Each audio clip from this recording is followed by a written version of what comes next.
I realized I was just like sitting here not doing anything, so I should probably just like... Oh, that is loud.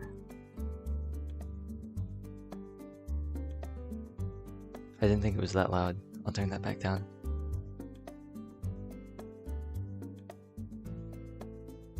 I was just sitting here and I was like, I should probably like start the stream. Somebody else got to level 25. Yeah, third person reached level 25, yeah.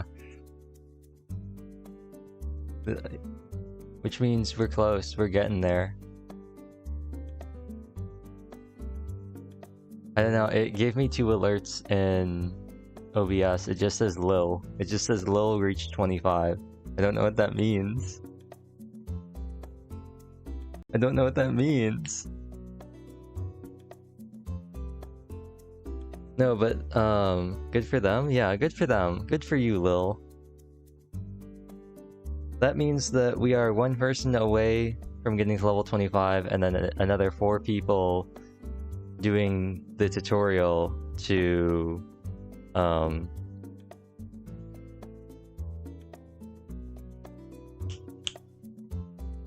setting up the Twitch interactive throwing system.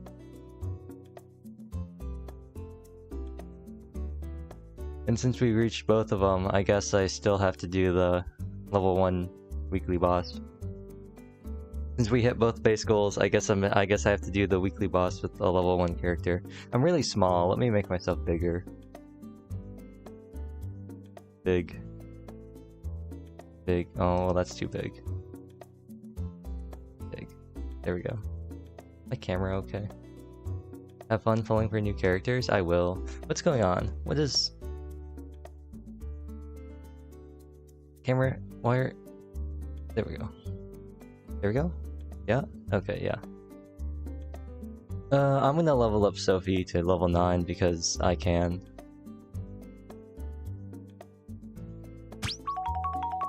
Wow, I did get this at the pet cafe, Sophie. Now she's level 9. I think once we get her to level 10, I think she changes colors. I think that's what happens when she gets to level 10. She changes colors. Also, I had something funny set up for the start of the stream, and then I didn't do it. Yeah. Hydrate Sophie. Oh, that's in a...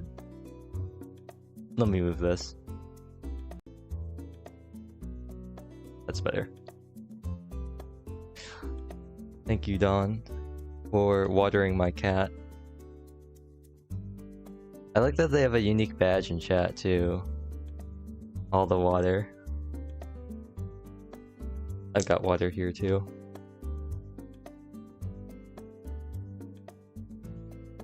That didn't pick up on the mic?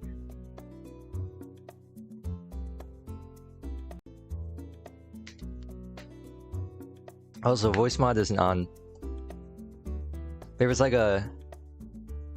Let me see if I can recreate it.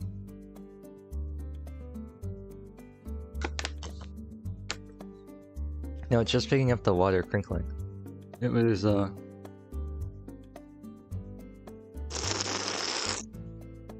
It was like that. It was kind of like that, but... It was like lower, and it was like a deeper sound, and it wasn't as, like, spread out. It was kind of like a blub blub blub. Yeah, it was... I don't know how to describe it.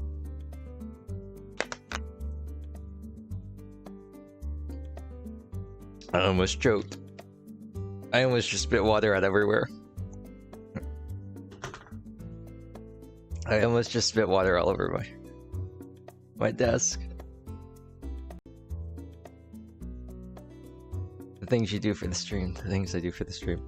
Yeah, voice mod is not gonna work today because I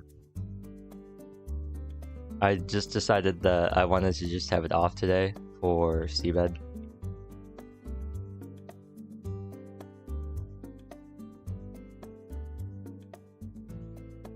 SeaBed is an amazing stream.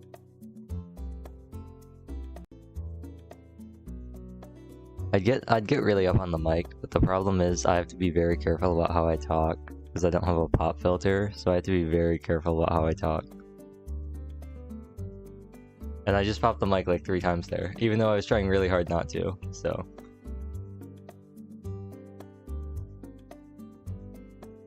Anyway, the last time we left off, I don't know what was happening. I have no idea what was happening the last time we played. I don't remember. It's been 2 weeks. It's been 1 week since I looked at you. Something, something, something, yeah. But it's getting warm in here. You're not a fan. Okay, that's not picking up on the mic either. And I have with me a kind of... Oh, no, this is pretty cold. I got a cold, what is this? Mountain Dew Live Wire. It's like orange Mountain Dew. So I'm gonna... it just like sprayed like condensation like all over my keyboard. Hate that. I don't like that. I don't like that. It's not cool. I don't like that at all. Gross. That picked up really nicely on the mic though. Ooh, that crack went really well too.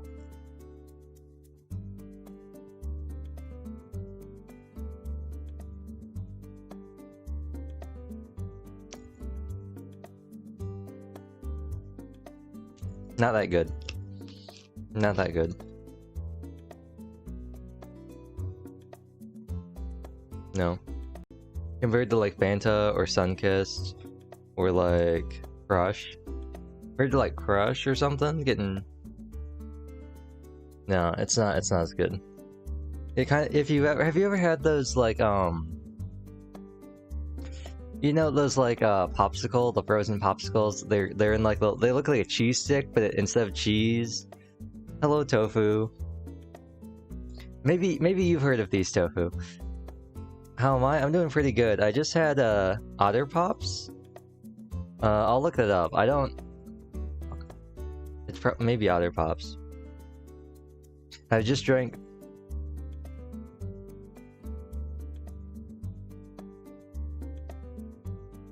Excuse me.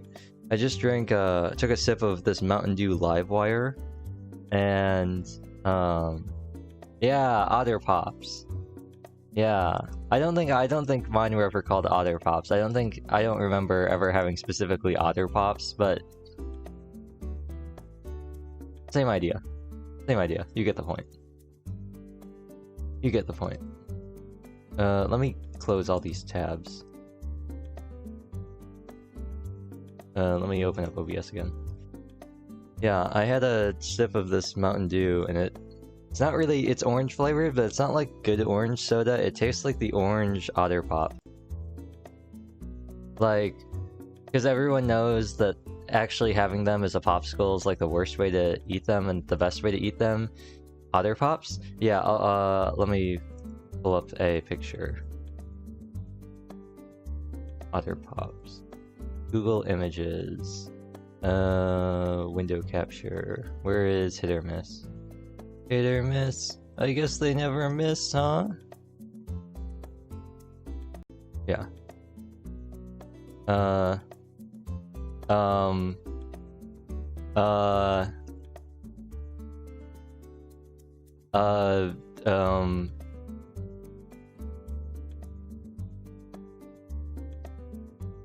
Otter Pop. Oh. Well. You can't see it. Why was there a tongue? I have no idea. Oh, I accidentally muted. Okay. Okay. Otter Pop. Ours are called Mr. Freeze. Yeah, I didn't know that these were called Otter. I didn't know these were called Otter Pops. But I've always just known them as like the little like, those were just always popsicles. You know, they're just like the ones in the bag. You know, the classic. The classic. Excuse me. But no, the Mountain Dew I just drank tasted like the orange Otter Pop. Because we all know that, like, actually freezing them is not the correct way to do it. Well, maybe you can freeze them, but you really have to, like, let them melt, and then you just drink them. Or you just put them in the fridge and you wait till they get cold, and then you just drink them. You don't even freeze them. That's the real way to eat them.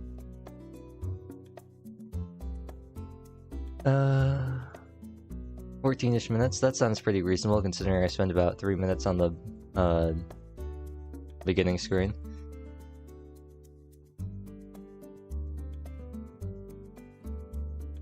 What do you mean? Don't not like this me.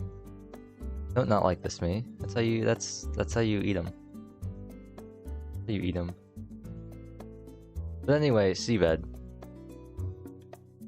SeaBed. I will be getting into SeaBed like I was saying earlier. That's the best way to enjoy it. Yeah, exactly. And as I was explaining earlier, I don't remember anything that happened in this game. I don't remember what specifically is going on, aside from the general kind of mystery that we've been exploring. But yeah. And then we hit both of our base goals, so I'm fighting the Sumeru weekly boss with a level 1 character. And we're almost to the first set of stretch goals, so if we get one more person to level 25 and we get 4 more people to complete the tutorial, I'll set up the Twitch interactive throwing system. But enough about that, more about SeaBed. And that's kinda... Well, I'll wait until I get... Oh, I'm like not in frame either. Let me get over here. I'm blocking a lot of stuff. Let me do this. Yeah. And then bam bam. Oh, I'm taking up way more space now. Oops. No. Bam bam. Bam bam. There we go. And no. Bam. Glasses. I am going to... Let's get into this. This is called Drinking Bout. That's what the save is called. Okay, yeah. That's gonna block text. Let me... Where is this? Raid. Put this over here, over Takako's face. Also, why is... not Takako, Sachiko. Why is my background Sachiko? Why isn't my background, the two of them in high school? Why is it adult Sachiko? Why isn't it Sachiko and Takako in their gym uniforms? Hold on. Return to title. I'm changing this. Wrong button.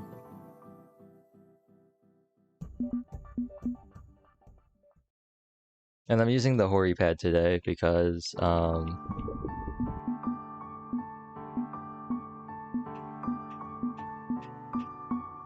that's better. I'm using the Hori pad because I didn't want to relink my Pro controller back to my Switch because I'm using it for Honkai. So I was just like, the Hori pad's a USB controller, I'll just plug it in. Got this insanely long cable that you could use to strangle somebody. And I just go, bro, what? You expect me, like, what? Is this supposed to be plugged in to, like, your TV that's, like, halfway across the room while you sit on the couch? Like, what's going on?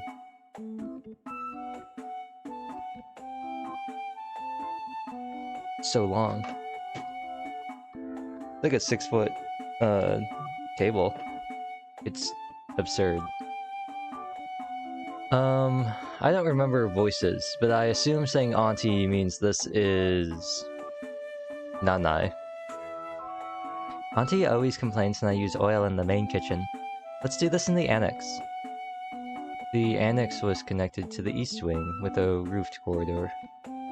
While the main east wing was built out of plaster and bricks, the annex was more like a traditional Japanese building. Nanai unlocked the door and slid the partition window open. The relatively wide entrance was circular in shape. The ground base in front of the door was made of stone and had some wooden flooring above it. You can leave your shoes there. Ugh. Nanae swiftly slid out of her shoes, using only her heels as the basket occupied her hands. She then stepped inside. I took my shoes off and followed Nanae into the wooden floor as the wooden floor creaked under my steps. The corridor was too narrow to walk side by side, but it only took a few steps to reach the stairs. It kind of looks like the Emio residence in Fate. That's what this reminds me of.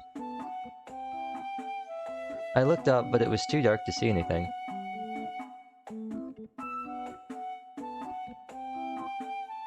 Oh yeah, Auntie gave me a bottle of some pretty good alcohol as a present the other day. Can you handle sake? Yes. Yes. I don't know how to do Sachiko's like one-word responses. She just goes, yes. Okay. Yeah. I don't know how to do that. Nanae slid open the partition door in the opposite end of the stairs.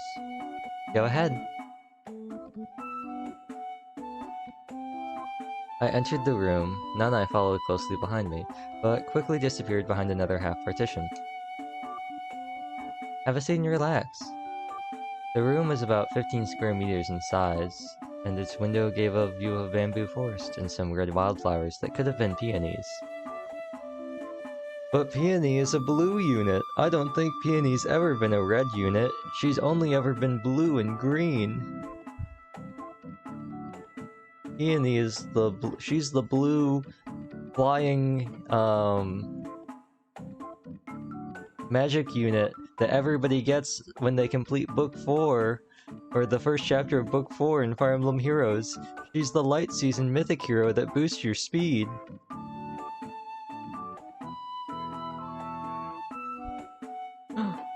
Hello, Lloyd. Wow, penguin. Yes, I have my penguin plushie. How are you doing? What is this? Why do these show up? What does this mean? I'm looking at Twitch. It's showing me like some little things. I don't know what it means though. What kind of room is this? I'm playing SeaBed. It's a game where I still don't know what's happening. I'm good, thanks. You needs a headache, but that aside, all good. How about you? I'm doing pretty good. Something is happening in this game, and I don't remember because it's been too long. And all I know is that I know less and less about this game the more it goes on. The more I play it, the more confused I get. I picked up the 2 futons I noticed in the corner of the room, placed them on both ends of the table, and sat down on one. The thick fabric was well dried and didn't hurt my legs at all. Those are the best games. They are. I'm very excited. I estimate that there's probably only 2 more chapters left, maybe? But I could be wrong. This could be a very long game. This is the maid's room, but these days I'm the only one that occasionally uses it. I heard her voice from beyond the partition. Oh, should I have gone? This is the maid's room, but these days I'm the only one that occasionally uses it. Through the somewhat darkened partition, I could partially see a kitchen. Oh, could you turn on the heater for me? Nana addressed me from the kitchen while massaging her tired legs. I reached out to the heater standing next to me and flipped the switch. We're like 5 minutes into the game, and they've already started talking about her feet and her legs. Bruh. The thing made a cracking sound before its bright orange flame lit up behind the metal grate. I turned it on. Heyo. Thanks. I don't think we've had any, like, foot shots. I don't think there's been anything about feet, or legs. They just give us lots of, like, fan service bath CGs for no reason. Ah, wait. Nana stood up and disappeared into the kitchen again. 2 plates of freshly made tempura, along with 2 bowls of miso soup, rested on the table. The wild mountain vegetable leaves Nana used for the dish were crispy at the edges, but green in the middle. That sounds like the opposite of what you want for meat. Remember, make sure you cook your meat thoroughly all the way through. If your meat is crispy at the edges and green in the middle, do not eat that. The whole dish seemed to have just the right amount of crispiness. Meanwhile, the miso soup contained the rest of the vegetables we gathered. Also, yes, tofu, thank you. It doesn't tell me how much total you're donating, or it doesn't tell me how much you donated time, but it does tell me that you donated almost 10,000 to the ASMR stream, and now I can't get rid of the thing on my screen. Okay, there it goes. Apart from the shepherd's purse, the shiitake mushrooms, and the carrots, I could taste the leaves and stems of a few other plants.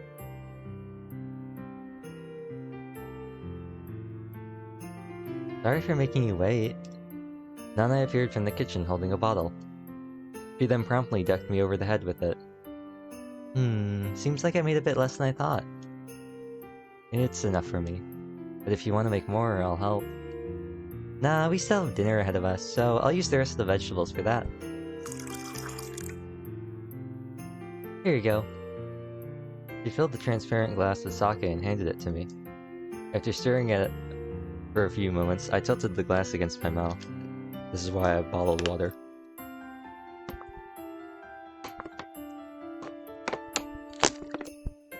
Because that's the sound that sake makes.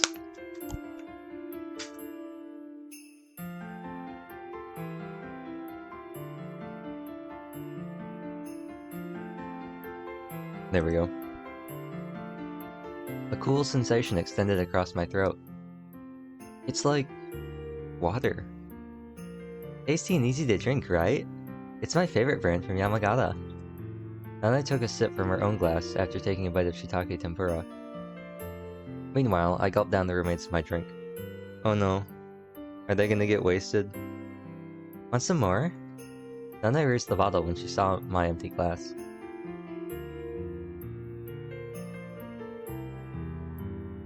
Wait. Oh, no. When she saw me empty my glass. I was gonna say, wait a second. After a second or two of hesitation, I held out my glass in front of her. I watched it get slowly filled up again. I took another gulp and let out a breath. I noticed Nana staring at me. I thought your hair was as black as the darkness in that tunnel, but your eyes seem to be just like that too. Mine aren't as dark. I really like black eyes, you know. And black hair. There's no shortage of that in Japan. Nana placed her crossed arms on the table, leaning against it. Her face drew closer to mine as a result. Wait, hold on.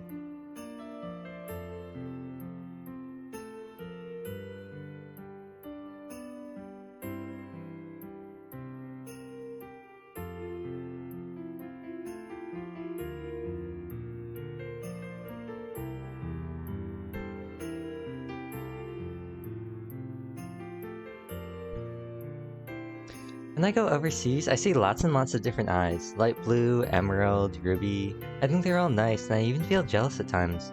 But colorful things all depend on the mood, don't you think? I've got something like in the back of my throat. Ruby eyes? Like, blue eyes can look somewhat creepy when they sparkle in the sun. Stuff like that. So, in the end, I feel that black is actually the best color. It doesn't stand out, but it's stable, and you don't need to worry about scaring people with it. What's going on? Are we blinking? I tried concentrating my gaze at Nana's eyes, but realized I couldn't. Like, imagine you're feeling down, then someone with colorful eyes like that stares at you. Wouldn't you feel a little anxious? Doesn't that cause a great deal of anxiety? Maybe they should just ban colorful eyes, because it causes too much player anxiety. I'm not sure? I wonder if it's because my eyes aren't dark enough. Nana straightened her posture and filled up another glass with drink. I felt the lights were blinking in the room. Or was it just me blinking in slow motion? Is it okay if I close my eyes for a little? Sure. Are you sleepy? Want to return to your room? I'm fine. I just want to close my eyes for a bit. Weird. We're gonna find out that we've either A, been poisoned, B, we're dreaming, or C, we're sleep deprived. I leaned against the bed behind my back and rested my head against it. Its cool, wooden texture felt as though it was whisking away my consciousness. Soon enough, I couldn't feel anything. That's called anesthesia, Tachiko. I hope that you have your pancreas when you wake up again. Oh, another flashback, nice. I could hear the cry of cicadas around me. The hot, humid air felt heavy on my skin. A large row of trees extended in front of me. They reminded me of cedars, but their leaves were flat and big. There was a green fence behind them. Beyond that fence, there was a wide, deep ditch. I couldn't see the bottom from here, but I could tell there was a river, roughly 5 meters deep, running through it.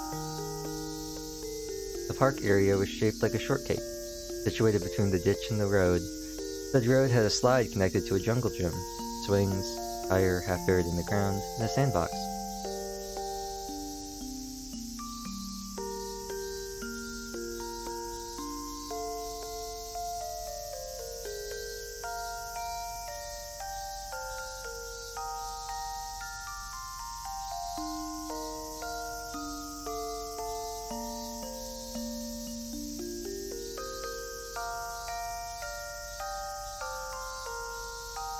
I wonder if this is another dream.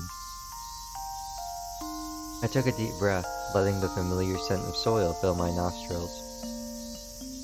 I looked up to see the sky covered in white mist that made the sunlight appear a pale hue of pink or yellow, depending on the location. 2 children suddenly rushed by my feet. A girl with a ponytail and another one with long, straight black hair.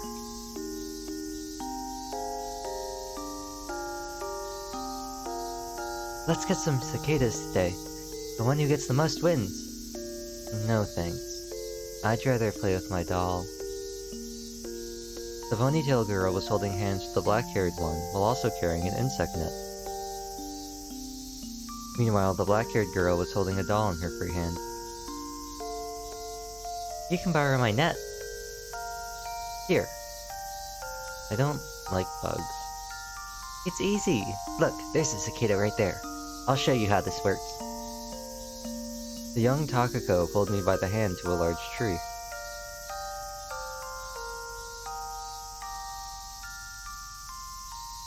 She readied the net with her mouth wide open.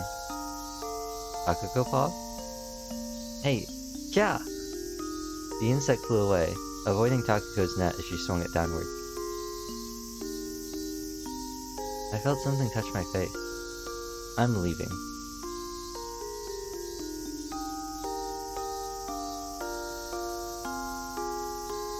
The black-haired girl began walking toward the park exit, wiping her face with the back of her hand. Hey! Wait! I just had a bit of bad luck there.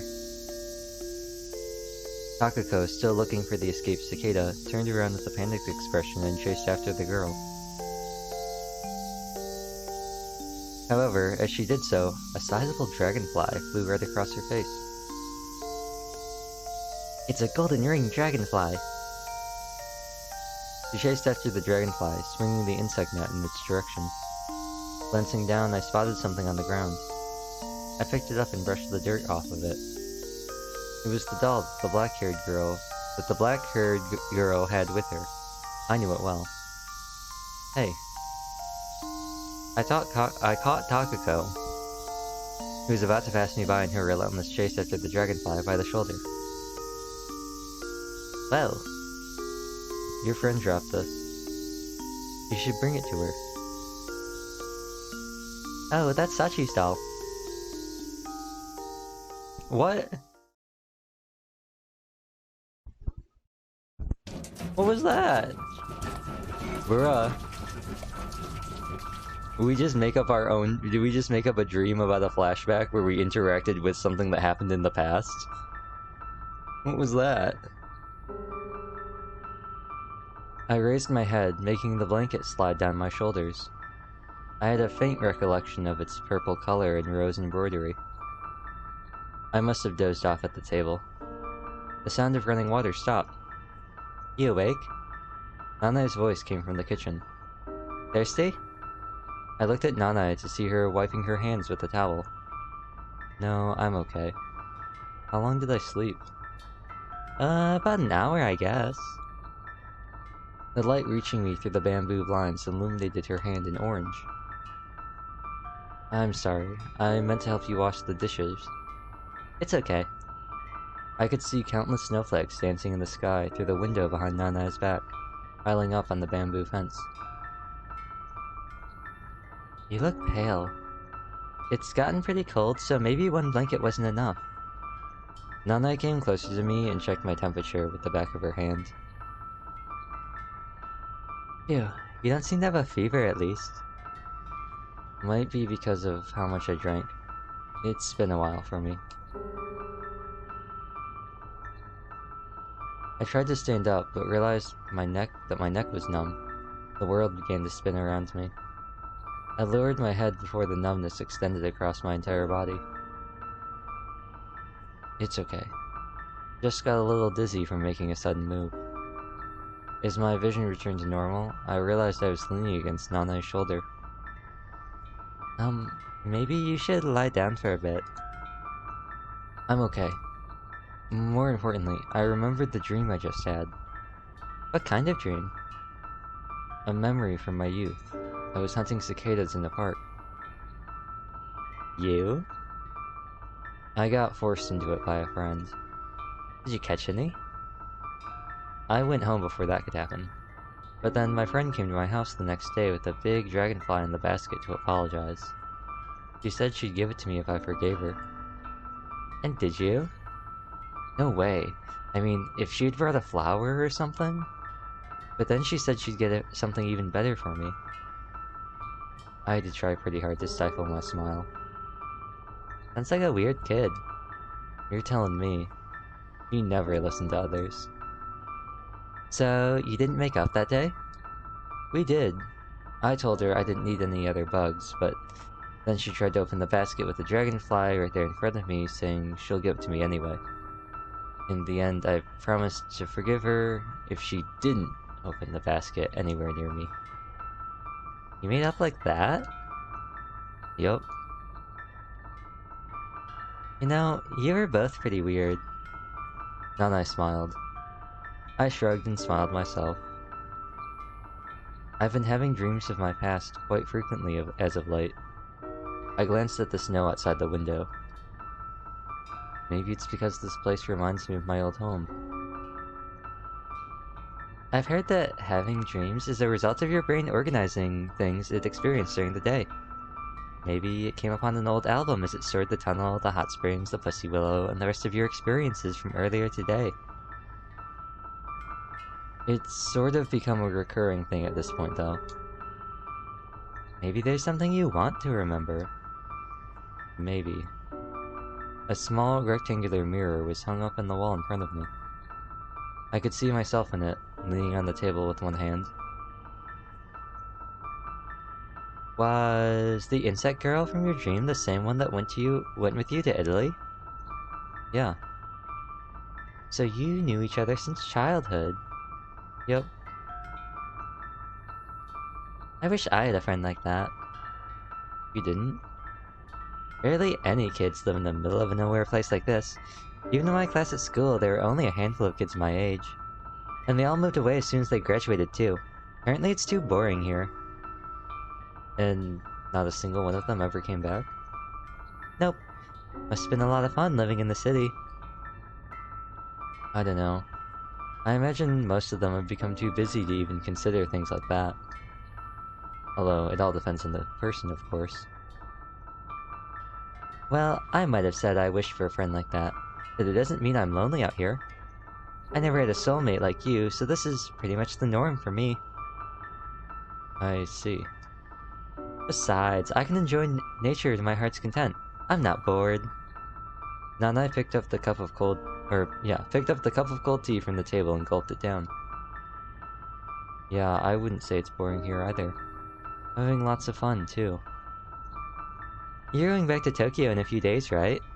Any plans once you've arrived?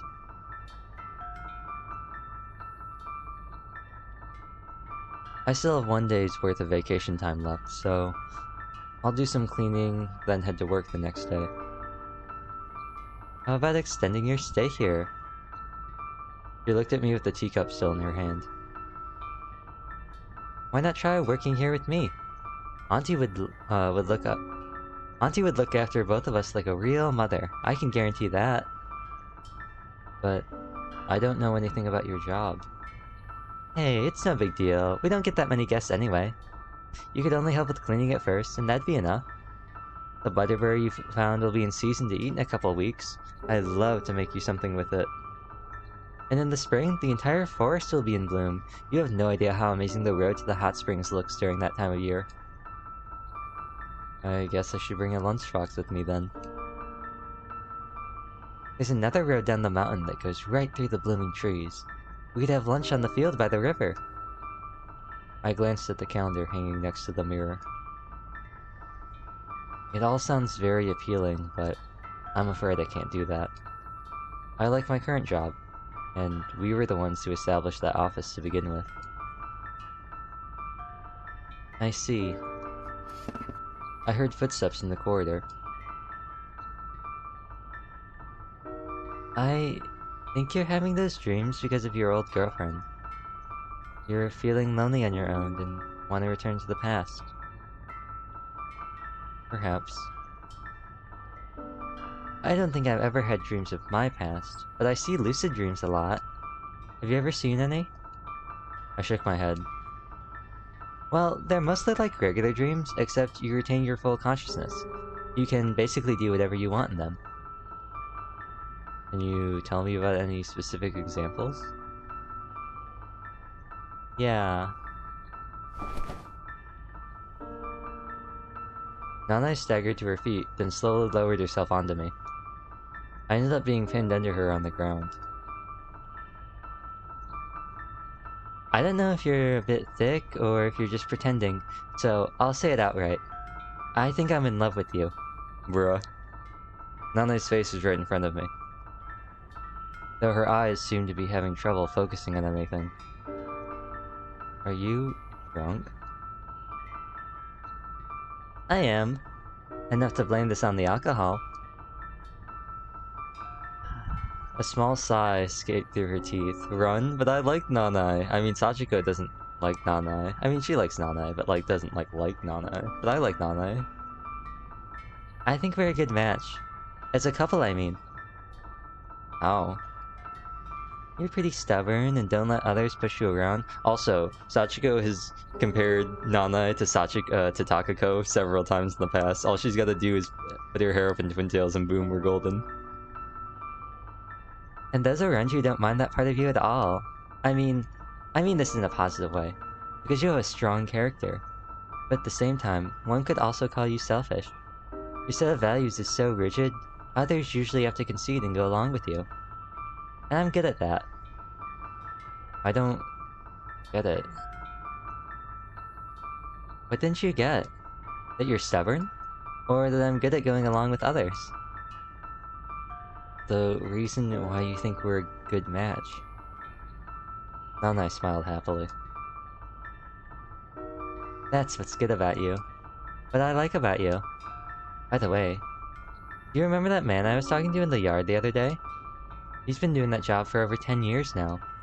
I guess you could call him a tax collector of sorts. Although, we only pay him our fuel and light expenses. Anyway, he's a part of the countryside infrastructure. It's apparently a very stable and secure job, too. He makes his rounds every day, visiting the same houses, collecting the same amount of money. I once asked him if it was fun doing the same thing over and over again. It was more of a comment than a question on my part. I asked him if he ever travels overseas for a change of pace and whatnot. But he told me he didn't have a passport. Never had one. And that his job wasn't really all that boring to him. Over a decade, he's gradually learned how to drive from one house to another more efficiently, how to talk to customers, and so on. He's apparently able to squeeze enjoyment out of all those minuscule changes. I was really surprised. How can one enjoy such a monotone life? He only goes in circles, stuck in the same place forever. I couldn't imagine anything more terrible. Did you tell him that? No, even I wouldn't go that far. You can't say a thing like that in the countryside. Well, I don't know if it's any different in the city. Anyway, it's not good to be too direct out here in the country. People like keeping everything on ambiguous terms. It's like our society's a puzzle board and the people are the pieces.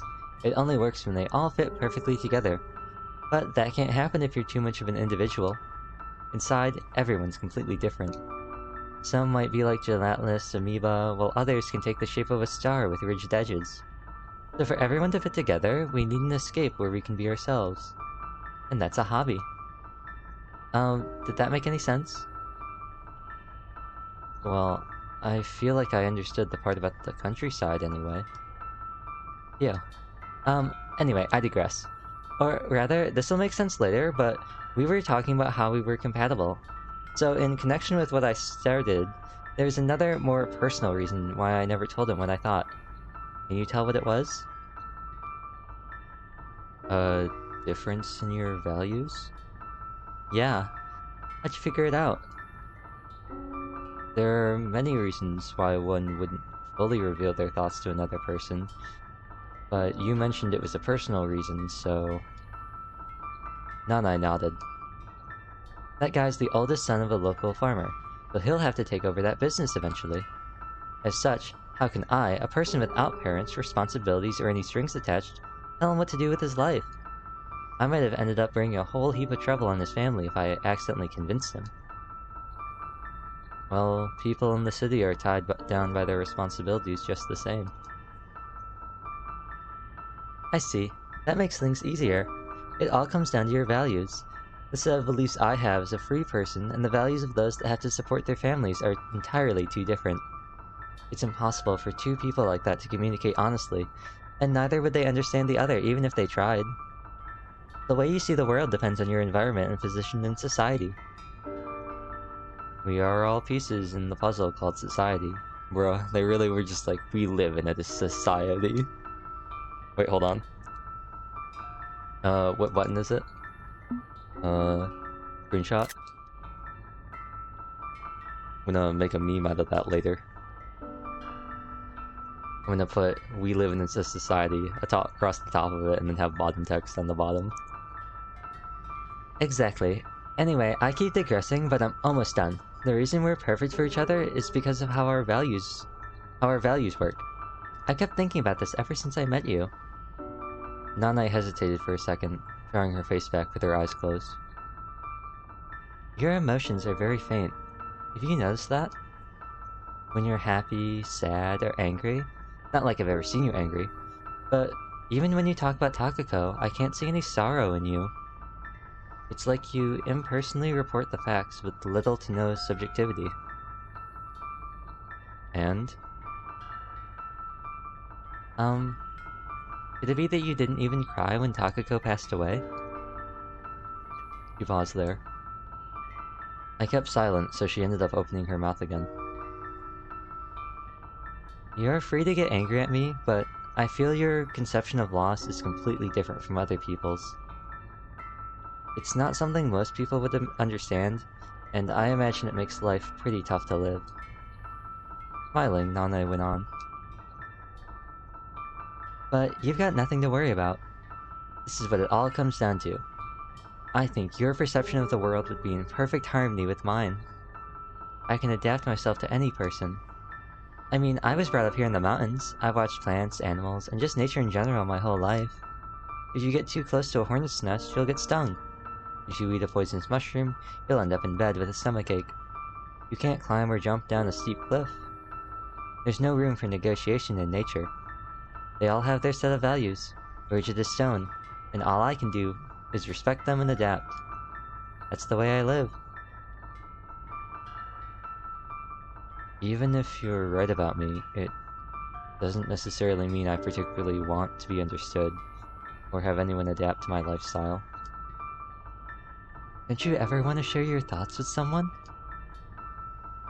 I looked away from Nanai's honest, passionate eyes. I'm happy about your feelings, but, to be honest, I don't think I'll ever get Takako out of my mind. I don't mind.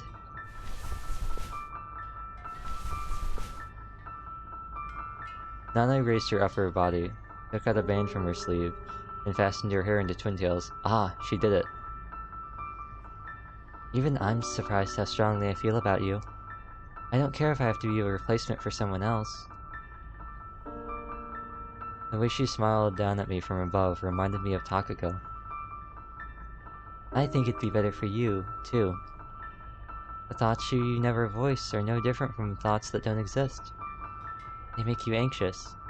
If you continue being like that, you'll end up vanishing yourself. You can think all you want, but feelings without a target are hardly different from feelings that don't exist at all. She, with her face reminiscent of Takako's, gazed deeply into my eyes, eager for an answer.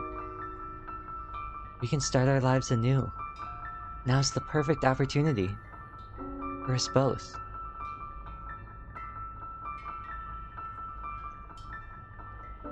The face of the woman in front of me kept flickering back and forth between Takako's and Nana's. In that case, feelings can exist as long as they're conveyed properly, right? I felt like I heard someone's voice. It sounded like Narasaki's.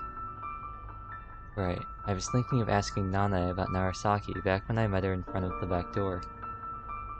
However, this was definitely not the right time to ask. I leaned against my elbow and sat up, forcing Nana to get off me. I'll think about it. I see. Nana fell silent and looked away for a moment, as though thinking about something. Okay, think about it. I still feel kind of drunk. I think I'll go outside to cool down a little. Alright. Bruh.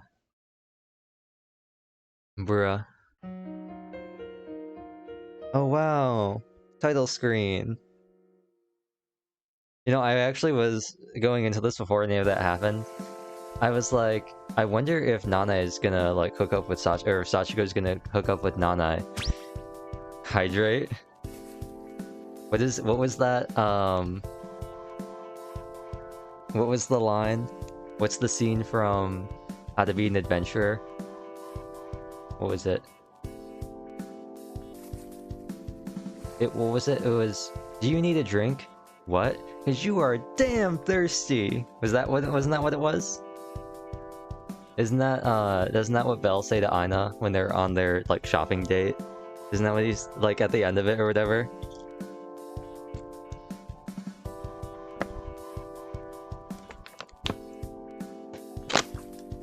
Actually, I have a tumbler right here. Why am I even drinking out of this bottle? Oh. Oh.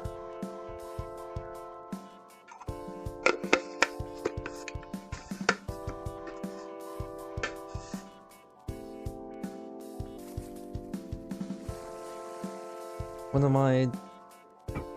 I got a... water dripped onto my pants. I guess there was some water or something trapped in the lid of the tumbler. When I took it off the thing, it dripped down. Oh, that's annoying.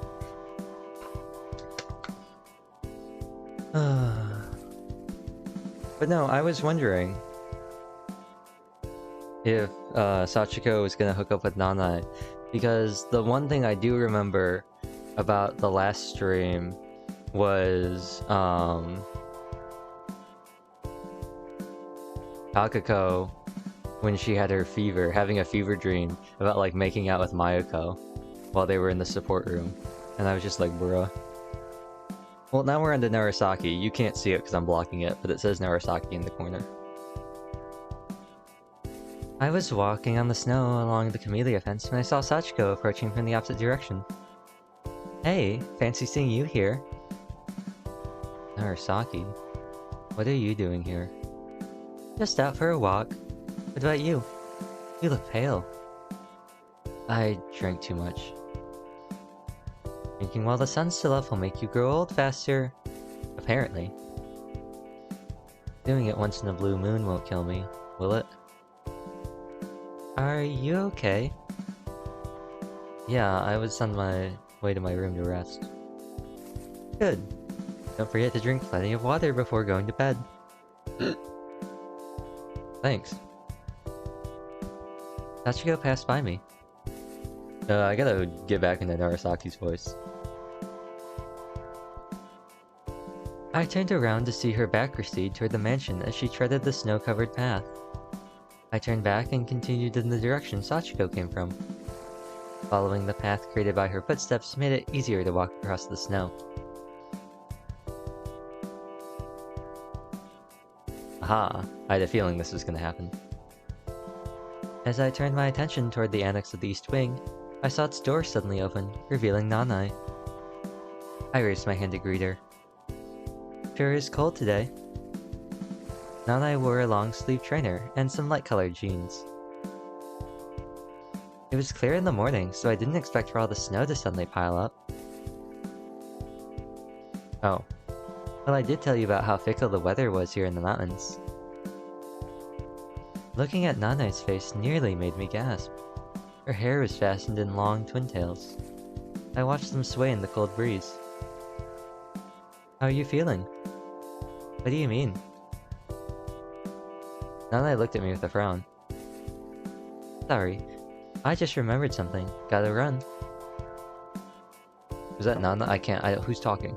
I assume it was Narasaki. Sachiko, are you in? I knocked on her door and strained my ears, but couldn't hear a sound. I'm opening the door. The stale air of the room escaped through the door as I opened it. I couldn't see Sachiko in her bed. Stepping into the room, I took a quick look around. Her bag was on the other side of the bed. Her pouch was on the dressing table. And I walked closer to the window. There was a chessboard on the table. The pieces were in the same arrangement as we left them. An old doll sat in the chair by the window. I looked all over the mansion, and as I finally stepped outside, I ran into Kozue. Hey, another day of research? Yes. Yeah. I don't know what I'm gonna do for Kozue. Kozue gave me a sideways glance. What about you? I was looking for something. I see. Kozue jumped from one stone to another on the stone path. Looking at her profile, I couldn't properly read her expression.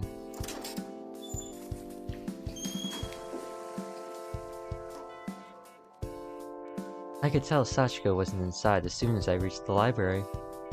After wandering the library for a while, I exchanged a few words with Kozue and then left.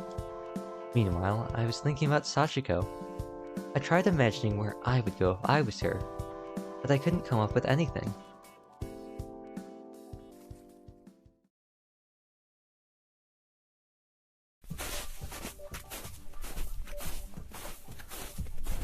I walked through the forest in the evening glow. Hearing a rustle, I turned around to see a dove looking for food amongst the withered leaves. The sounds of noon birds had waned, and day slowly turned into night. Sachiko, if you can hear me, please answer. I strained my ears, but heard nothing. Well, I guess that's that. I saw something sparkle in the woods beyond the dove. Continuing in that direction, I found a clear lake with the evening mountain reflected on its surface. Its light waves glimmered gently. I drew closer to the water, spotting a bunch of white clovers. I looked over them for a while, but couldn't find any four-leafed ones.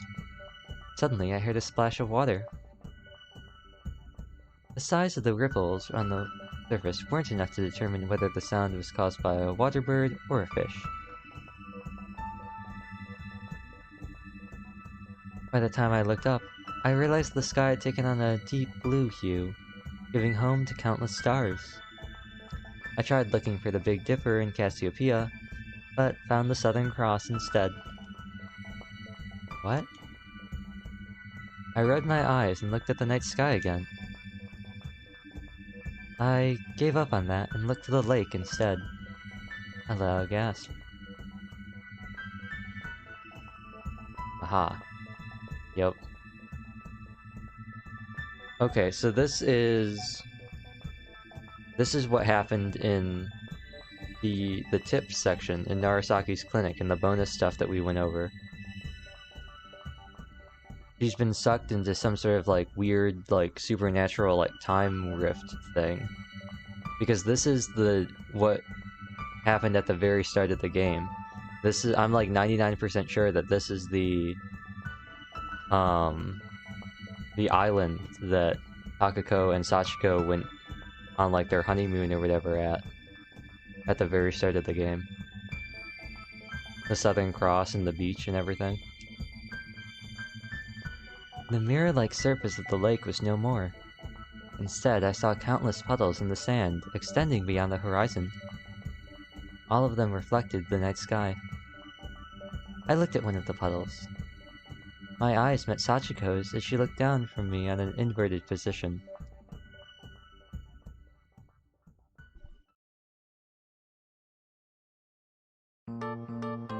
Oh, cool. Nice. Title screen. Love that. Tips, Narasaki's clinic. Furnace has been unlocked. Night duty room has been unlocked. Yes. Does that also mean it's time for a new chapter? It does! Chapter 5, A Cat in an Aquarium.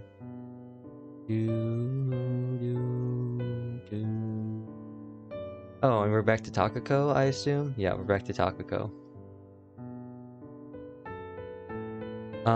I am actually going to take this moment to, one, save this. Oh,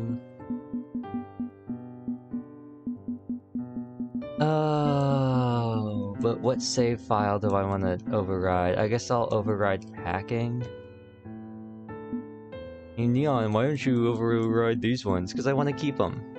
I want to keep them. But I am going to...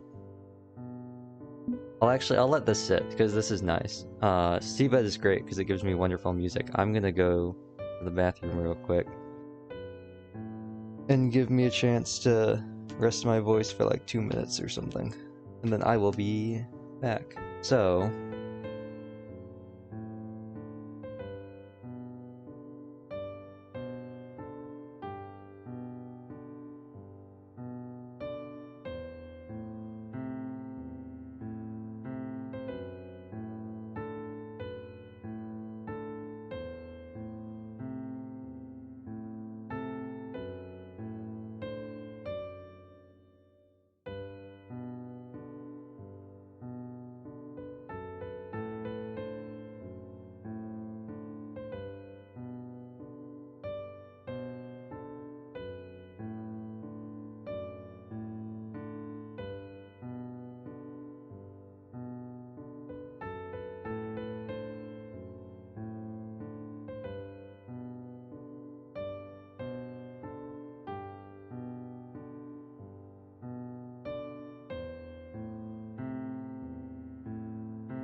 Long stretch? Maybe. I just turned, this used to say getting food, and it's still called food in OBS, but it's now just been turned into, it just said, be right back stretching on it when I clicked on it, so I was like, that works. I'm not gonna change it. What if I just made it really big? Just like... There we go. For future use. This actually is great because... Not what I wanted. I'm going to do the tips now because it kind of gave us a stopping point with switching over back to Takako, and I want to see... Okay, no, I still don't have this CG. I don't know what this is. I still don't have it.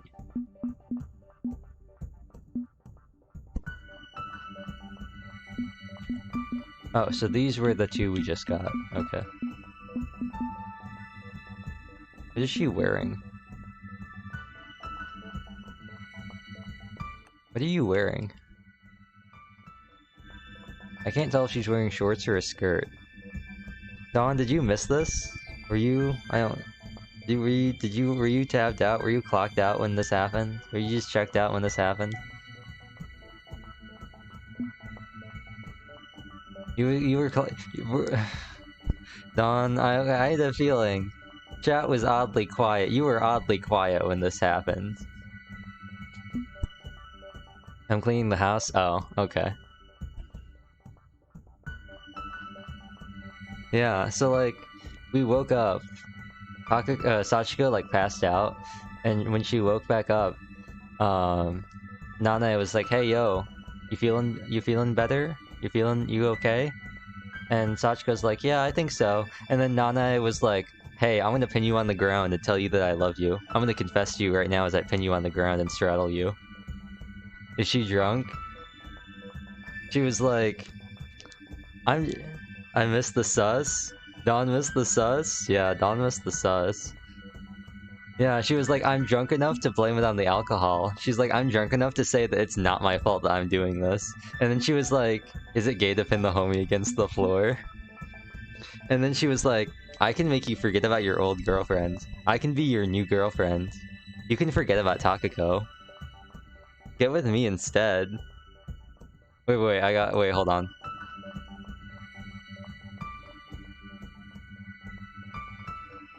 Wait, hey, hold on. Hold on.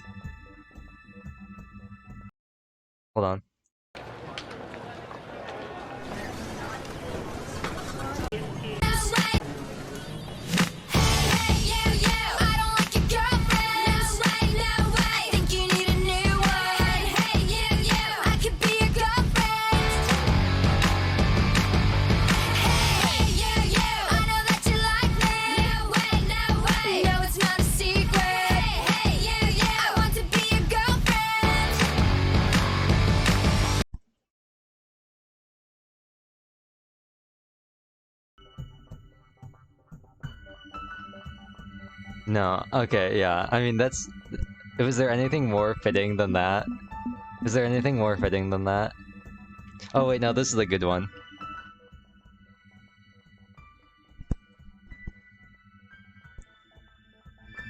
I think I already took a screenshot of that. There's so many good CGs. There's so many, like, really funny pictures in this game.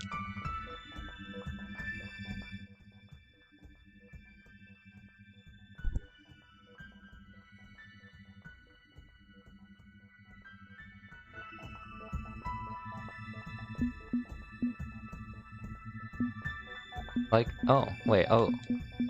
Oh, that's cool. If you hit the back button, it just sends you all the way to the end. Interesting. No, I don't know. I might go out. I think I might... You know what I'm gonna do after this? Not today. Maybe tomorrow. I'm gonna go through and I'm gonna, like, take screenshots of some of these CGs. And I'm gonna make, like, a really, like, low quality, like, 2012, like, Avril Lavigne, like, edit about, like, Takako and Sachiko and like SeaBed AMV? Yeah, with like Sachiko and Takako and Mayaki or Mayako and Nanai and everything.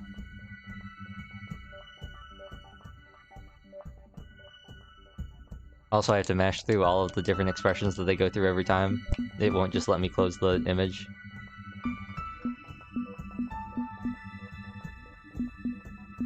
Yeah. Also, I still don't know why I have this. I don't know why this is in my CG thing. I don't know, like, is this because is it because I got the deluxe edition on Twitch? Or not on Twitch, on the Switch? I don't know. Anyway.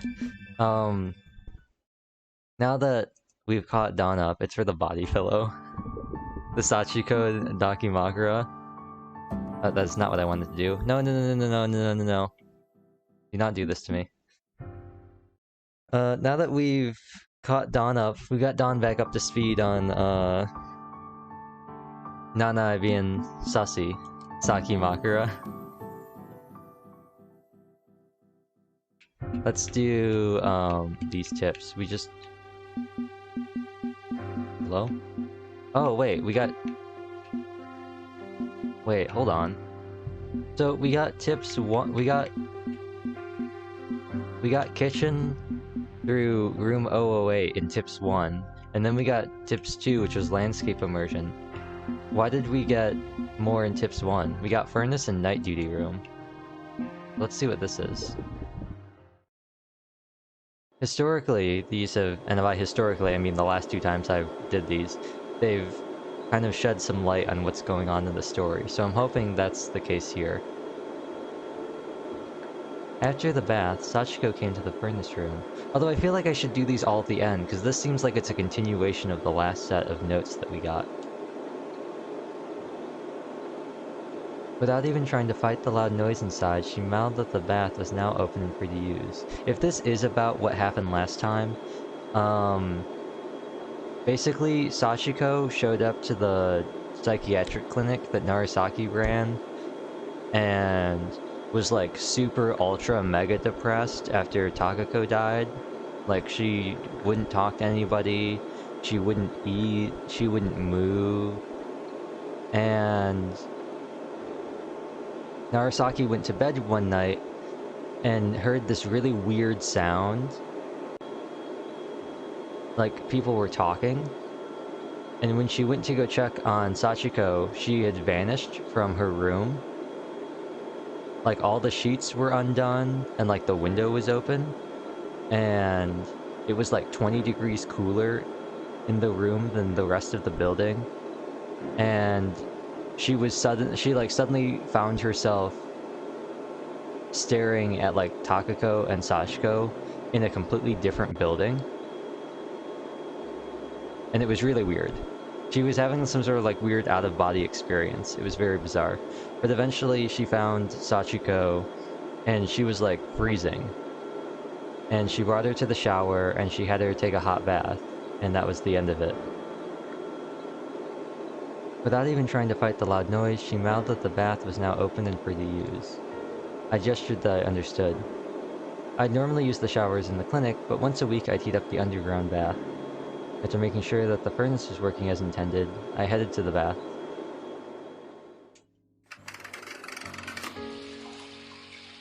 Upon entering, I washed myself off and stepped into the hot water. I lowered myself into the water, letting my hips, shoulder, and neck be completely immersed, with only my chin remaining above the surface. Oh, so she was like peeking over. She was like, oops, not what I wanted to do. She was like, also not what I wanted to do. She was like,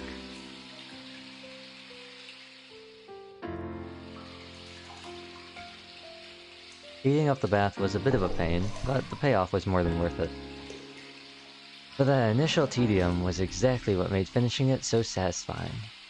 I remembered how there used to be more patients and doctors in this clinic in the past. We'd have the bath heated up every day back in those days. But eventually the number of our patients decreased, and so did the doctors. Soon enough evening was upon us, and the only source of illumination in the humid bathroom became the thin ray of light from the ceiling. I remembered my experience in room 208 today. I tried looking for traces of the unfamiliar bedroom that appeared in front of me for a brief moment, but couldn't find anything out of the ordinary. I took a deep breath and slowly exhaled it. I wondered if it all wasn't just a dream of some sort.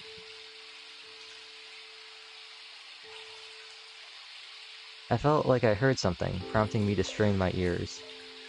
I could quite clearly hear the sound of drops falling to the wet floor, but somewhere in the distance, I felt like I could hear voices. It was just a feeling, though. I splashed my face with the hot water. I was probably tired. Now that I thought about it, the only time I'd slept in the past few days was that one time when I lost consciousness for an hour or so. The bro moment. After soaking for some time, I stood up and wiped the remaining water off my skin. Then I changed back into my clothes and dried my hair with the dryer resting by the water basin. I turned everything off and left the keys to the furnace and the dressing room where they belonged. I was just about ready to head off toward the night duty room when a sudden onset of dizziness made me stagger on my feet. I needed to get myself some coffee and emergency sleep once I got back. I don't think those two things go together.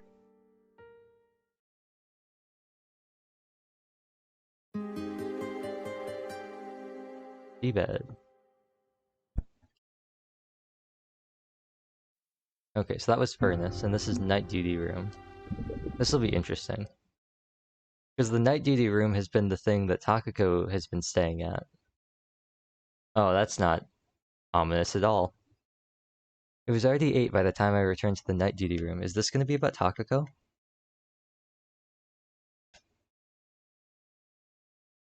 I had a cup of hot coffee and laid down on the bed.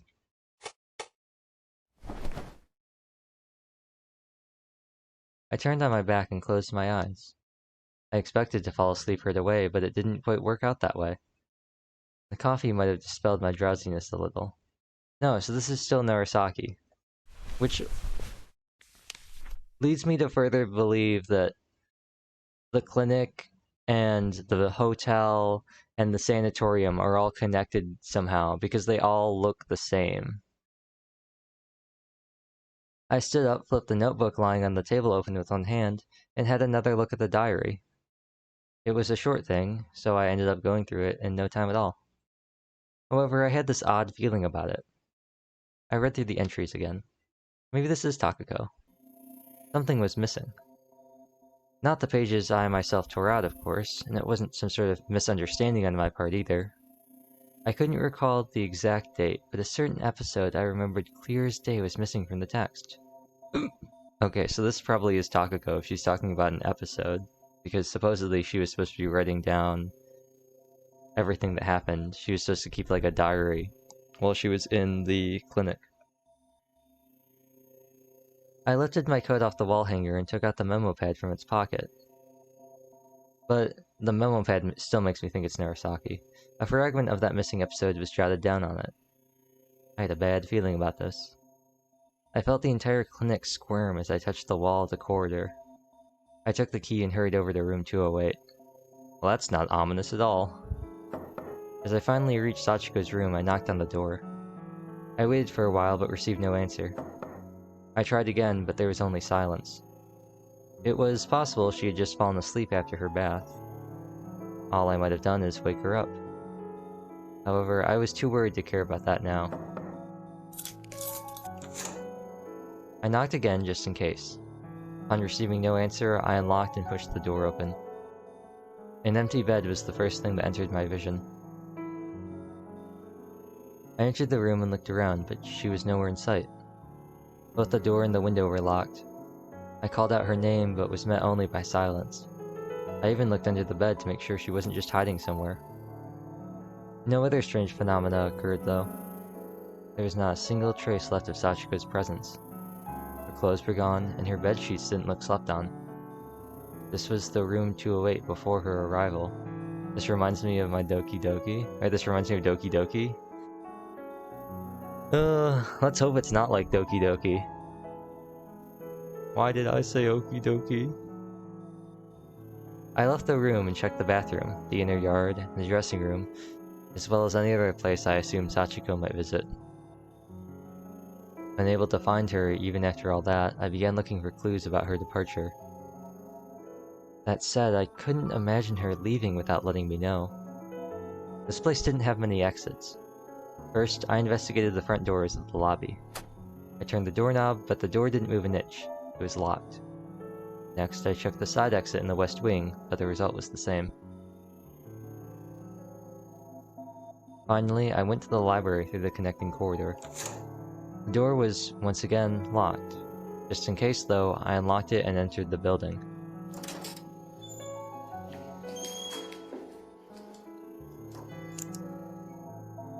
I took out a penlight from my chest pocket and used it to guide my path. This has got to be the creepiest thing they've ever done in this game.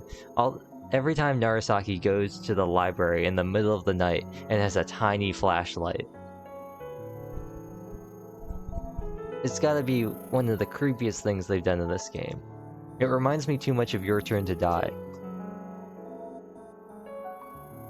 I descended the spiral staircase, reaching the big doors by the counter. That was the last exit that could lead outside. I tried turning the doorknob. The door let out a metallic creak, but otherwise remained motionless. The doorknob refused to budge. I left the library, but couldn't think of any other place to check. I looked all over the clinic, going so far as to check every single one of the black windows. My mind kept on going in circles. I wondered if I hadn't made some sort of a mistake. I kept retracing my memories, going all the way back to the first time Sachiko came here. As I gave up and returned to the night duty room, the clock had just struck 4 a.m. I tried in vain to count the hours I'd been awake for. Either way, I was at my limit. I collapsed on the tatami floor and used the closest futon as a pillow. It took mere moments for my consciousness to be swallowed by darkness. That's not ominous at all. Oh, is it winter now? The night duty room was bright when I woke up. I immediately remembered what happened the previous night. I rose to my feet and noticed the notebook I read yesterday still resting on the table. It looked like proof that I wasn't dreaming. I stretched my back and rubbed my neck. I inhaled a deep breath, then let it all out. In the end, I couldn't find Sachiko anywhere. I opened the notebook on the table. I flipped through a few pages. However, no matter where I looked, I could only find empty, white pages. It seemed like all the records had simply vanished. I calmed myself down and considered what to do next. First of all, I had to find Sachiko. And to do that, I'd have to leave this clinic. However, I had no key that would make such a feat possible. Bro, this reminds me of Death Come True. And of course that's the end. Of course that's the end. Cool. Well, it was fun experiencing mock horror again in Narasaki's clinic. I love it. I love it. Let's get back to the main story. Nameless disease. Yeah, nameless... No, tree. Yeah, tree. Chapter 5. Is there a... Ooh, no, not auto. No, not skip. Button. Button. Somewhere. Button. History.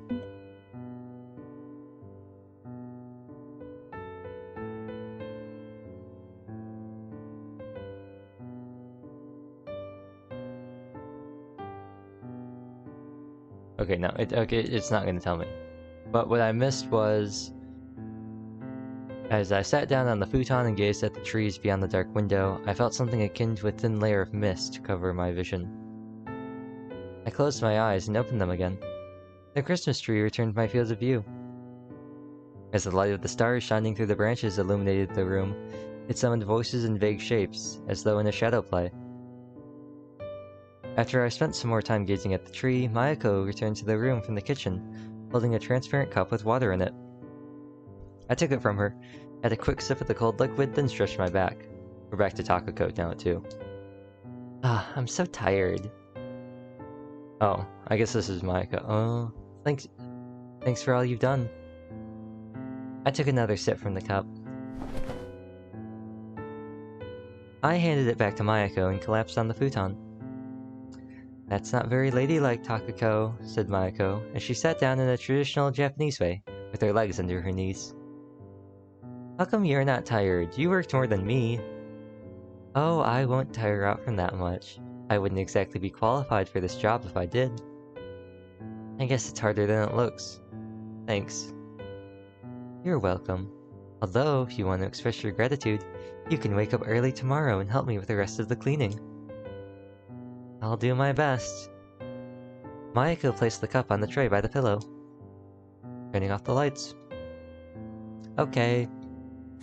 I don't know if I'll continue doing Takako's voice. Mayako pulled on the string and the room fell into darkness. Oh, wait. The lights turned on again. I stood up and walked to the door. Where are you going? I'm off to pick some flowers. In the middle of the night? Mayako made a puzzled face. Sure, it sounds fun. I'll be right back, so feel free to go back to sleep. Jake from State Farm at 3 in the morning? Who is this? It's Jake. State Farm. What are you wearing? Jake from State Farm. Khakis? Oh, she sounds hideous. Well, she's a he, so... I could hear Mayako's voice through the gap of the closing door. The air in the corridor was cold, just like outside. I continued down the dim corridor until the corner. A silhouette of a tree rustled beyond the window.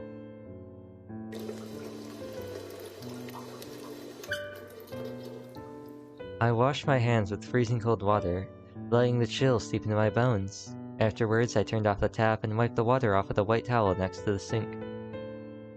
I looked in the mirror, seeing my own eyes gazing back at me. Suddenly, I saw something move behind me. Oh, this doesn't look ominous at all. Don't mind me, I'm just in a sanatorium in the middle of the night, and there's a glowing red light in the hallway. I turned around.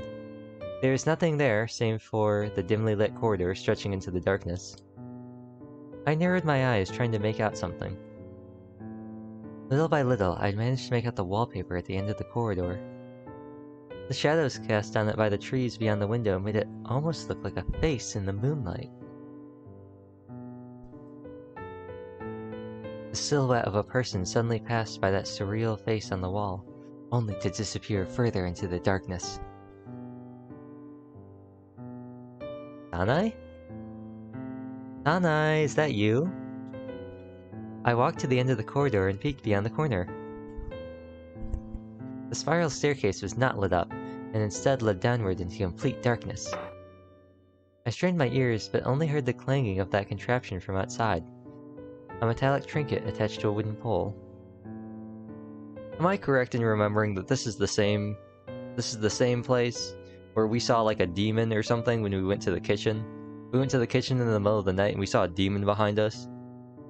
Why are we investigating this? Welcome back. Mayako greeted me as I returned. I staggered to the futons and chose to slip into Mayako's instead of my own. Alright, Takako. Again? How dare. I can't believe you cheat on Sachiko like this. At this rate, she really is gonna hook up with Nanai. Did something happen? I think I saw something in the mirror. Takako, I think we've already agreed on this. No ghost stories past 9 o'clock. Eh? We did? Not even ghost children? But I really did see something in the corridor. Not even ghost children. I'm sure it was just a shadow of a tree branch or something. A gust of wind rattled the night duty room window. It was flashback Mary. Ooh, wavy flashback. The trees outside continued to rustle. The metallic thing clanged against the wooden flagpole in the distance. From a distance. I felt like I could smell the sea through a gap in the window. A seabed? Mayako stood up and clasped the string served against the light switch. I'm turning off the lights. I nodded, and with a short, the room fell into darkness. Only the uneven moonlight illuminated the world around me. Good night. Night. I closed my eyes and drifted off to sleep right away for a change. This time, I didn't have a dream about making out with Mayako. I had 2 dreams that night. Oh, maybe not. One was about a plush toy, the other one about one of my old trips. Alright, we're safe. We're safe. We're not gonna be TOS this time. The two had no relation whatsoever, and I couldn't even remember which one I had first. Until they completely blurred together in my memories, rendering the question meaningless to begin with.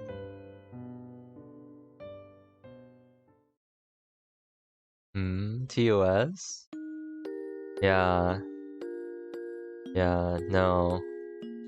Takako was like being super TOS the last time we streamed this, with a pretty graphic depiction of her having a dream of her having sex with Mayako. I was playing with the diary girl and the plush toys in the children's room. There were 4 plushies in total. Oh no, yeah, it was a real kind of like, bruh moment. An otter, a fat bird, a melon with arms and legs, and a doctor. I got the otter from that aquarium I liked. A mother otter held many little otters in her embrace. The cubs, in turn, each held seashells. They held seashells down by the seashore, the seashells that they sell. You could take the otter cubs off if you removed the magic tape on the mother's paw. You mean the Velcro? As I got my own room for the first time in my life after we moved, it took me some time to get used to sleeping alone. As a result, this otter plush ended up keeping me company in bed many a night. The bird came from my late grandmother. I think it was supposed to talk if you pushed a certain part of it, but it either ran out of batteries or broke by the time I got it, and never let out a single peep in my presence. I had a bird, like a little bird stuffed animal. Not me hearing flash and sub plush. Oh no. I had a bird, like a little bird stuffed animal that I must have had for over 10 years. That when you squeezed it, it would make a bird sound. It'd make it like the sound of the bird. You know, like, oh wait, hold on. Let's see if I can find one. I'll be right back. I'm gonna see if I can find one that still works. Let me change this to... That sounds so cute. Yeah, I had a bunch of them. Let me change this. Looking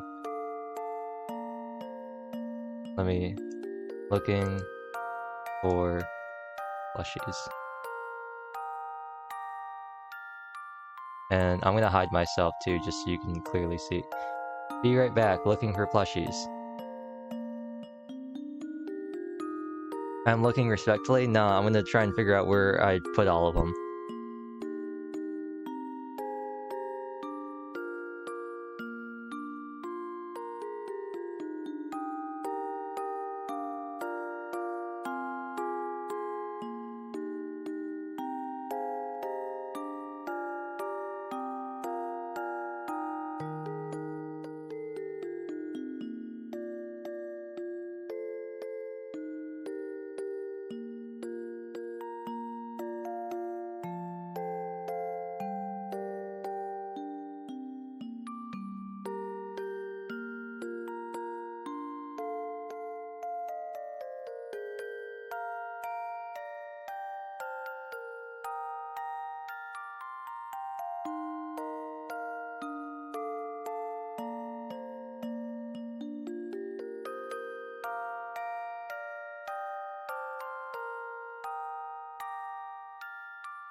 Fleshies? Not fleshies.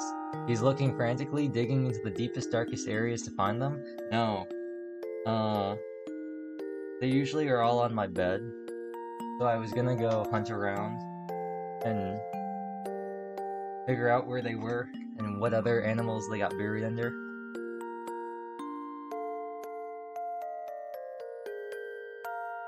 But I replaced my sheets. Not replaced, like I changed them, like last week or something, and they're all sitting in baskets. So I don't know where all of them are because they're all in baskets buried underneath like all the other stuffed animals that I have.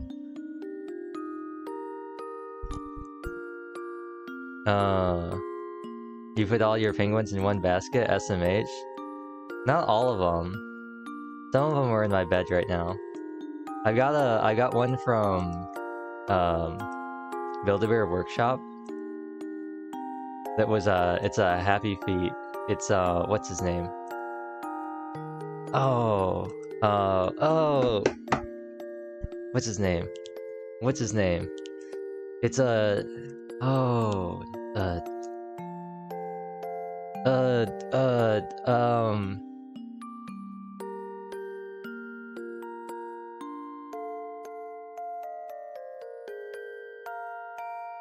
Oh, I don't remember. Wholesomely placed in the deepest, darkest areas under my bed? No, there's nothing under my bed.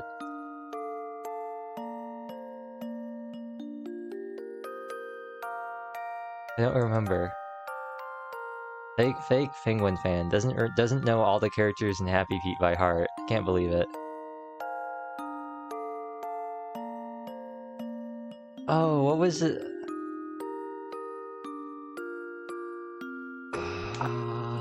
Who was? I'm so close to remembering it.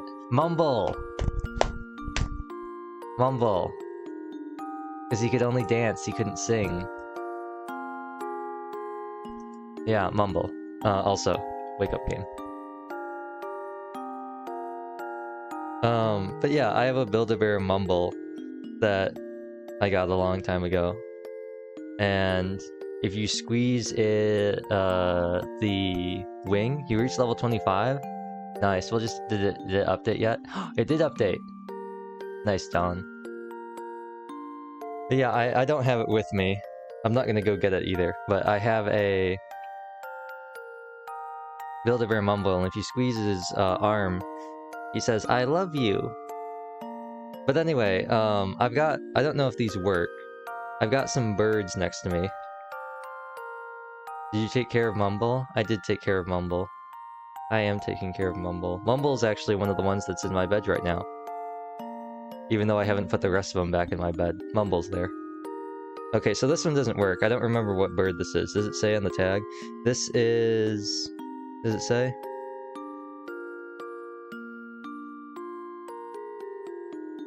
No, it doesn't. It's a bird. It does not make any sound when I press it. Does this one make any sound?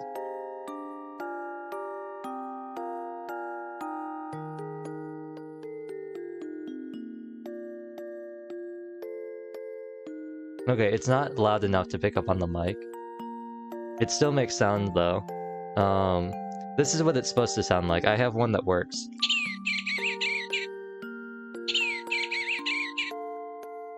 So theoretically, there are a bunch of like little like palm-sized birds, and when you squeeze them, they go,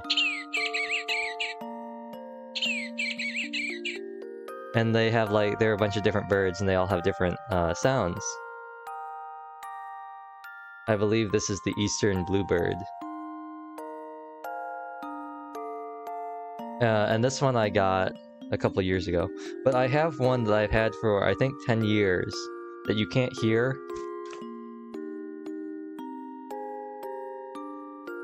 No, it's not coming in through the mic. But I have one that's like at least 10 years old, and it still works. It was the very first one I got. And it's the only one that still works. It's incredible.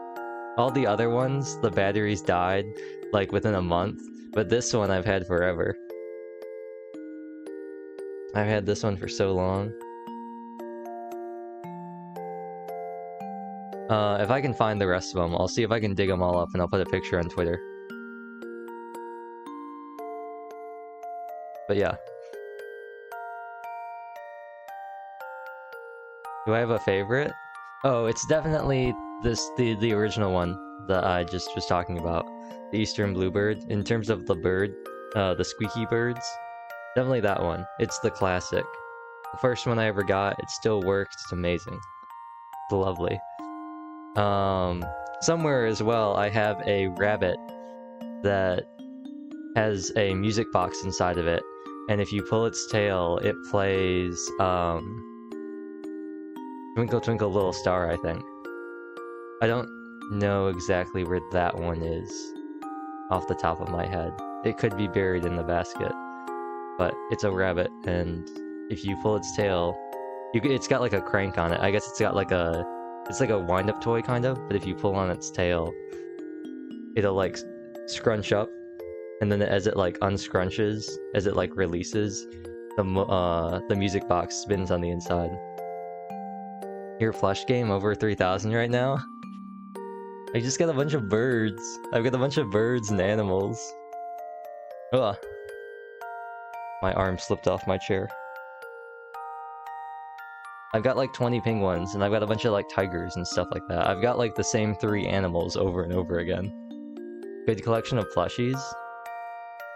Good collection of plushies. Most of these were being sold at a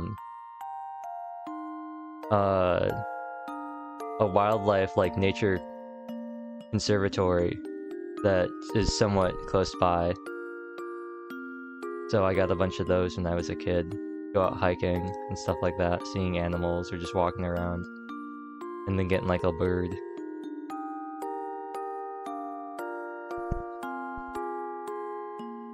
Yeah, no, I got a lot of bird stuff.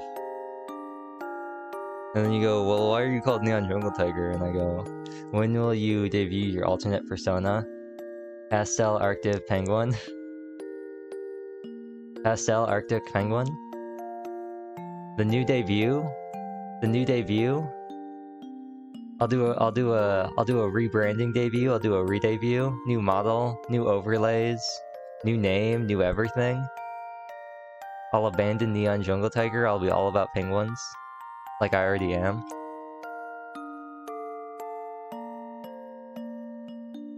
Anyway.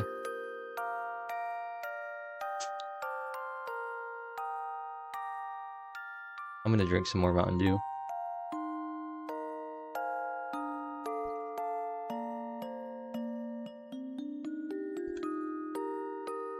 This is Mountain Dew Code Orange. It's not quite as urgent as Code Red, but it's still more urgent than Code Yellow. It's like the midway point. It's like that point on the traffic light when it's like going from yellow to red. That's what this Mountain Dew is like. That's what it tastes like.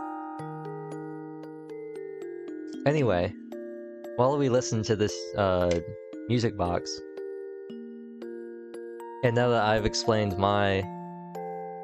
You know what? Wait, actually, thinking about it. Last time we played SeaBed, 2 weeks ago, Kozue was talking about a penguin toy that she had, where the penguins would walk up a staircase and then slide down a slide, and they would just keep going in a loop. And now Takako is talking about stuffed animals that make sounds if you press it. Oh, I know those? Yeah, and last time we talked about those. They made duck ones too? Yeah, and the last time they talked about it, I talked about how I have one of those. It's in a box somewhere. And I was just like, bruh, I've never seen anyone talk about this in like... I don't think I've ever heard anyone talk about Penguin Slide.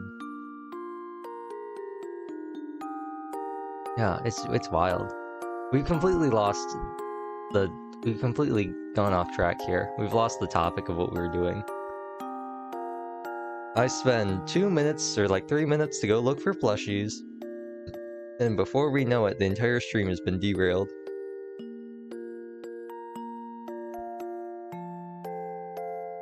His voice was most likely pre-recorded. Perhaps it belonged to my grandmother, even. However, I was much older when I realized that. By that time, the toy had moved to collect dust on a tall shelf, and eventually disappeared altogether. Well, that's just depressing. It disappeared, just like Grandma. I couldn't even remember where I got the melon plushie. Its troubled face was really cute, now that I thought about it. We're gonna have to agree to disagree on that one, unless you got a picture to show me. We're talking about a watermelon that has arms and legs. Back then, though, I was too young to read much into its expression, and simply played with it by throwing it around. Oh no! Being small enough to fit into my palm made it the perfect ball to throw around the room. I watched his arms flail in the air as he did all sorts of acrobatic tricks before crashing into the wall or ceiling.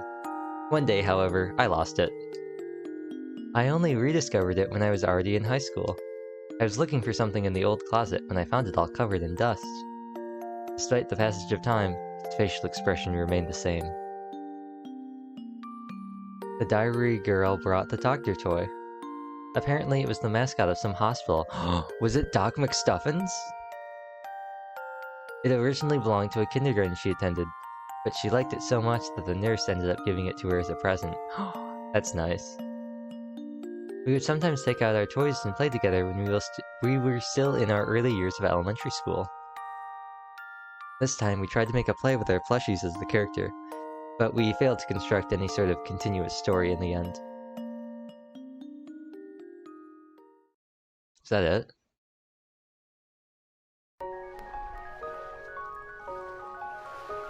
Oh, the nice music. Oh, well, aren't we fancy? High-level play. It is, Tony, how do you phrase that? It's Tony worthy. It's Tony winning. Tony award winning play. I was desperately trying to remember which award was for, musical and theater. Because the only thing I could think of was Emmy, and I was like, it's not an Emmy. It's not an Emmy. Don't say Emmy. Bro, is this the moon? Is that the moon?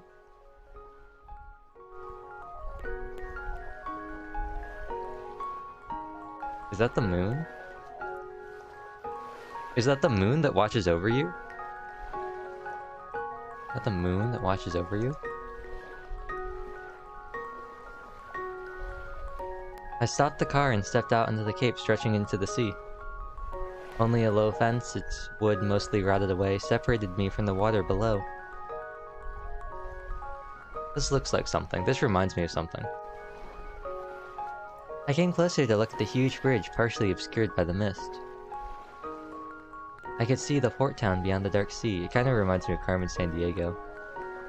The cables holding up the bridge glowed gently between the dark night sky and the boundless black sea. Countless lights also sparkled in the direction of the city.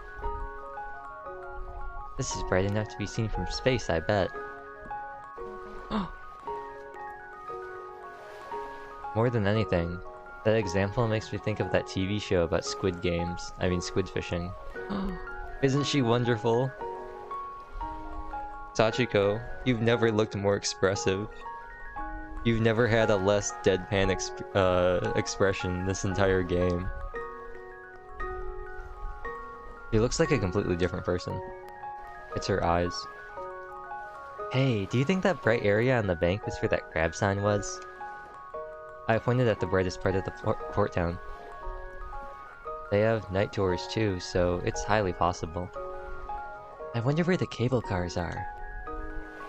They go straight down to the waterfront, so it's probably around there. Sachiko leaned against the fence with one hand, then pointed at the lights in the distance with the other. Is this the trip where they went to what I thought was, San Fran? A gust of cold wind swept across the cape, making me shiver. I let out a sneeze, and achoo! It's pretty cold by the sea at night, isn't it? Why didn't you bring your jacket? Sachiko took out a thermos bottle and filled its cap with some hot coffee. Cap? That's cap. I sipped it slowly as to not get burned, feeling its bitter taste and heat warming its chest from the inside. I'm all warmed up now. Just don't catch a cold out here. I won't. You want some, Sachiko? I extended the half-full cup to her. No. Okay then. I finished the coffee and handed her back the thermos bottle cap. She shook it up and down a few times to dispose of any remaining liquid, then fastened it to the bottle. Should have brought my camera. Is it in the car? I think I left it at the hotel. Too bad. Oh boy, I really wanted a picture with you. I shaped my pictures into a picture frame and directed at Sachiko, who placed a hand on her hips and made a pose. New best part of the game. Burn this into your retinas while you can. Will do. Did that picture come out well? Extremely. Glad to hear that. But I need something more impactful to make sure I never forget this. I leaned closer to her. She too turned her face to me. Might as well. Is this CG number 2?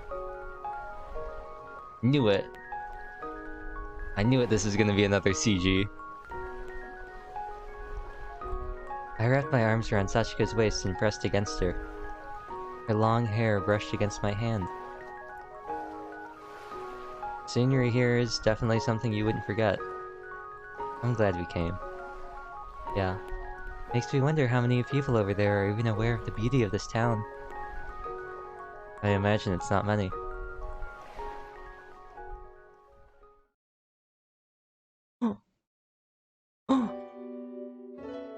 And they were roommates. They were roommates. But they actually were roommates. They lived for... Well, I mean, they weren't really roommates. They just lived together. Oh my god, they were roommates. Adult Apricot and Water Game. Not Squid Game?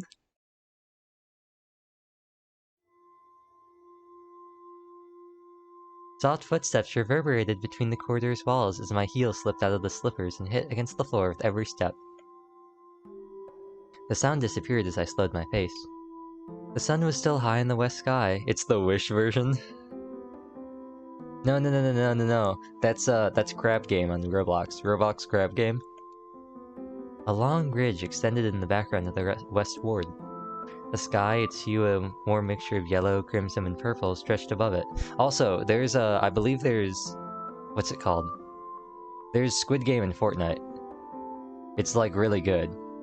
It's like surprisingly good.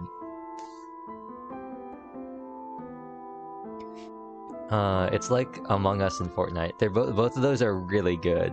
Like, they're both really good, like, maps and game modes.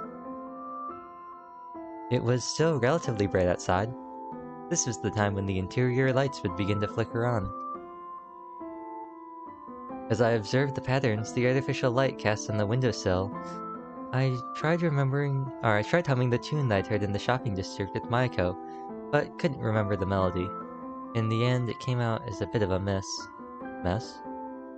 I gave up and realized my heels were hitting against the floor again. I knocked on the night duty's room's door. Mayako! I opened the door to find the room dark and empty, just like my soul. Removing my slippers, I stepped inside and flipped the light switch. However, even after pulling the string dangling from above, the room remained dark. I flipped the switch on the wall again. This time the lights came on. Oh, great.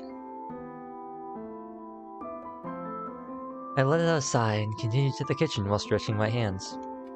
I filled the kettle with water, placed it on the stove, and lit the flame below it. Then I rose on my tiptoes to the cabinet above me. After confirming its contents, I closed it back up.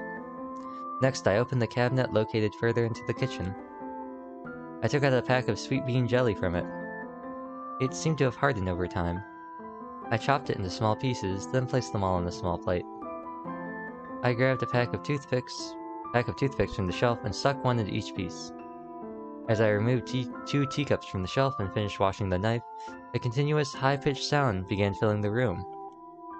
I filled the teapot with green tea leaves and freshly boiled water, and placed it on the tray right next to the teacups and the pieces of hardened sweet bean jelly. Just as I finished parting the curtains and placing the tray on the table, something black abruptly passed through my field of vision.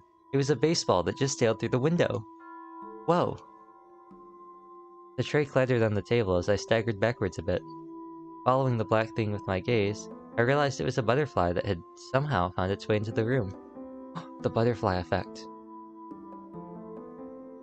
Wow, another CG. And how did you get in here? I glanced at the white flower vase on the windowsill. The butterfly landed on the dried-up camphor tree branch. I see. I took the notebook from the shelf. The butterfly passed right by my face again. There it goes. I followed it with my gaze as it flew toward the ceiling, its black, blue-striped wings vigorously fluttering in the air. I sat down on the reddish-brown futon, placing the notebook on the table while resting my chin on my palms, and continued observing the butterfly. Getting tired of it after a while, I opened the notebook. I realized I was beginning to treat it very carefully. After all, I now knew it belonged to Sachiko. It felt almost like she was telling me about the past I had forgotten. What does that even— Wait, Takako, what does that mean? What does that mean?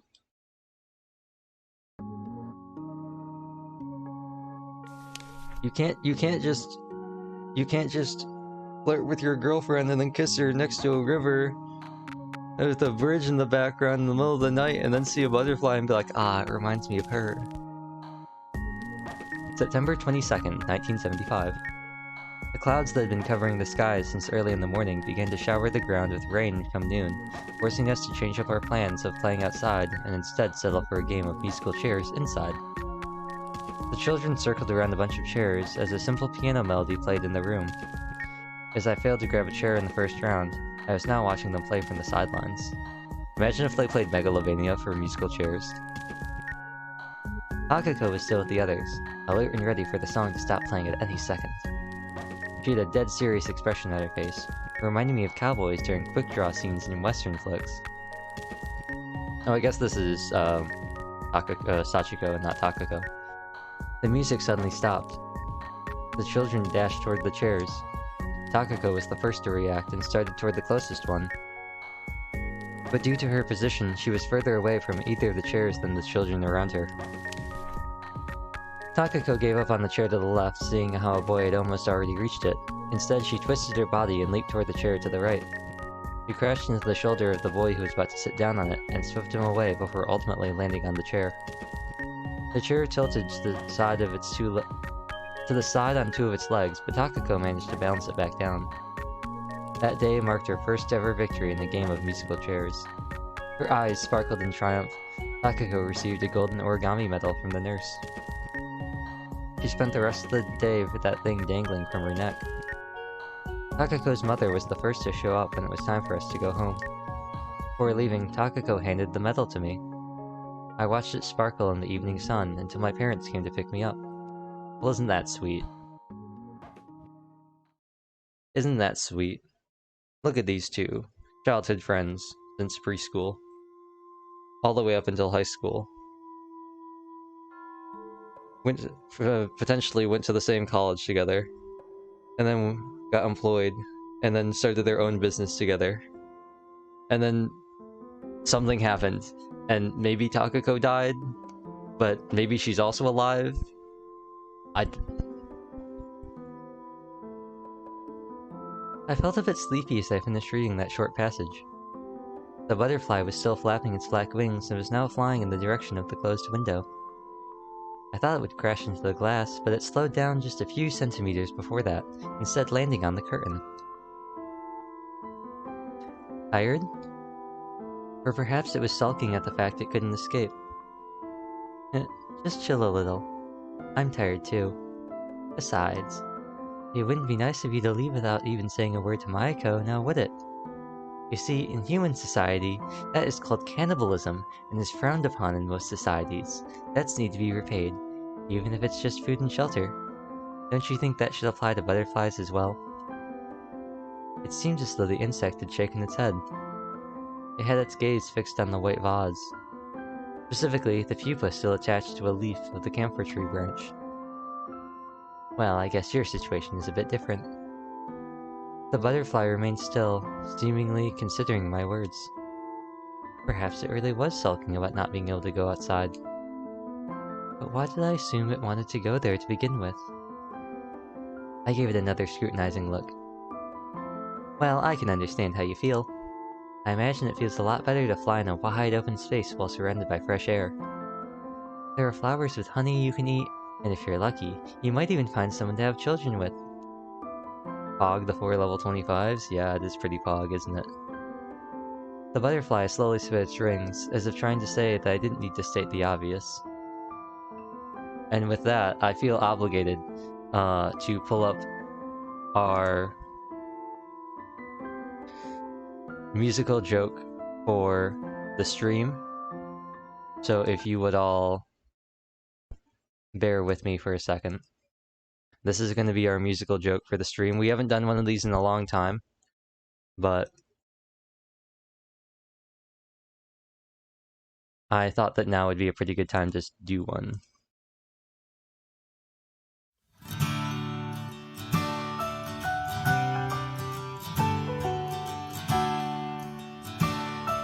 Oops, not what I wanted.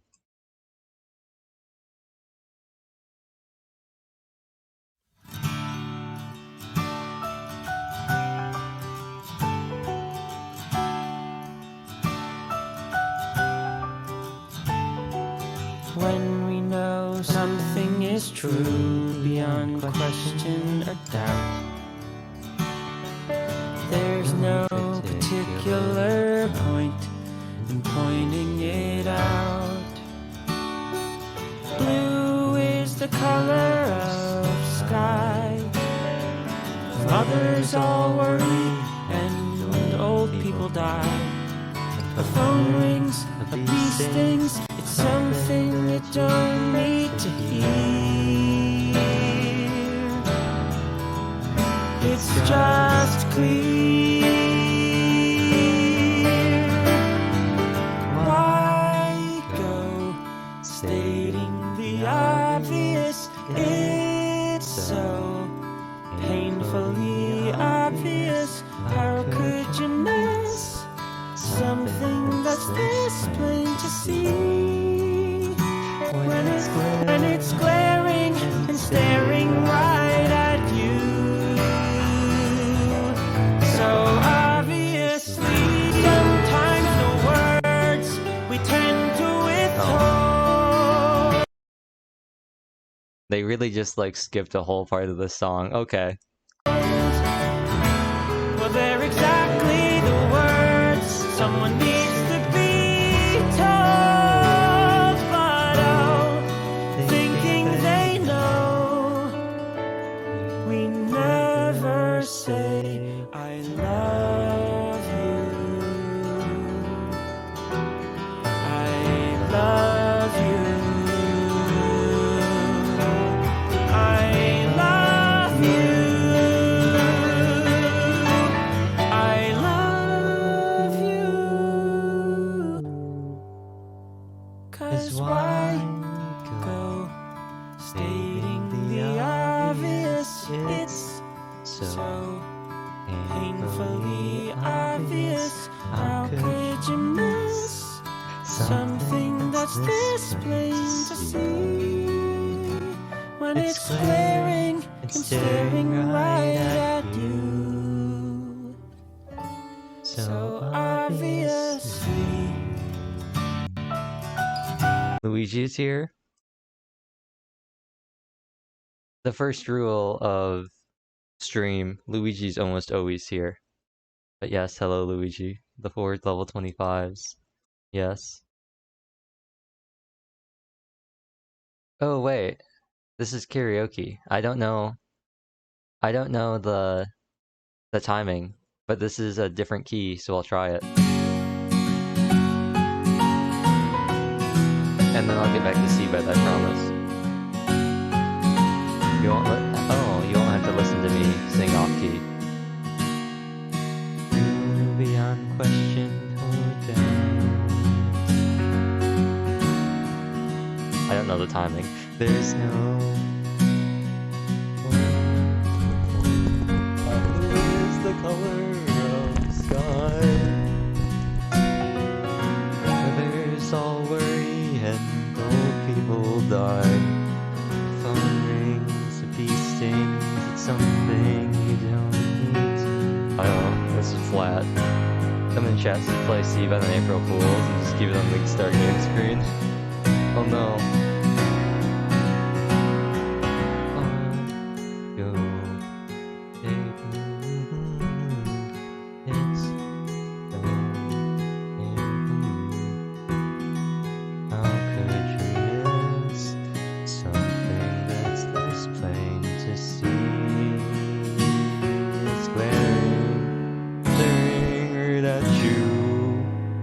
So obviously.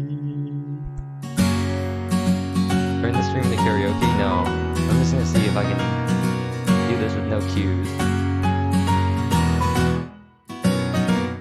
When you get bored, you draw stars on the cuffs of your jeans. Just fill out the quiz magazine. Something like that, I don't know.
Not in a different key when I don't know the song.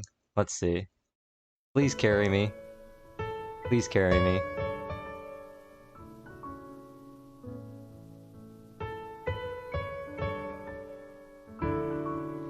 When we know something is true beyond question or doubt. I need to turn this up. This is so quiet. There's no particular point in pointing it out. Blue is the color of sky. What? Mothers all worry and old people die. A phone rings, the bee stings. It's something you don't need to hear. It's just clear.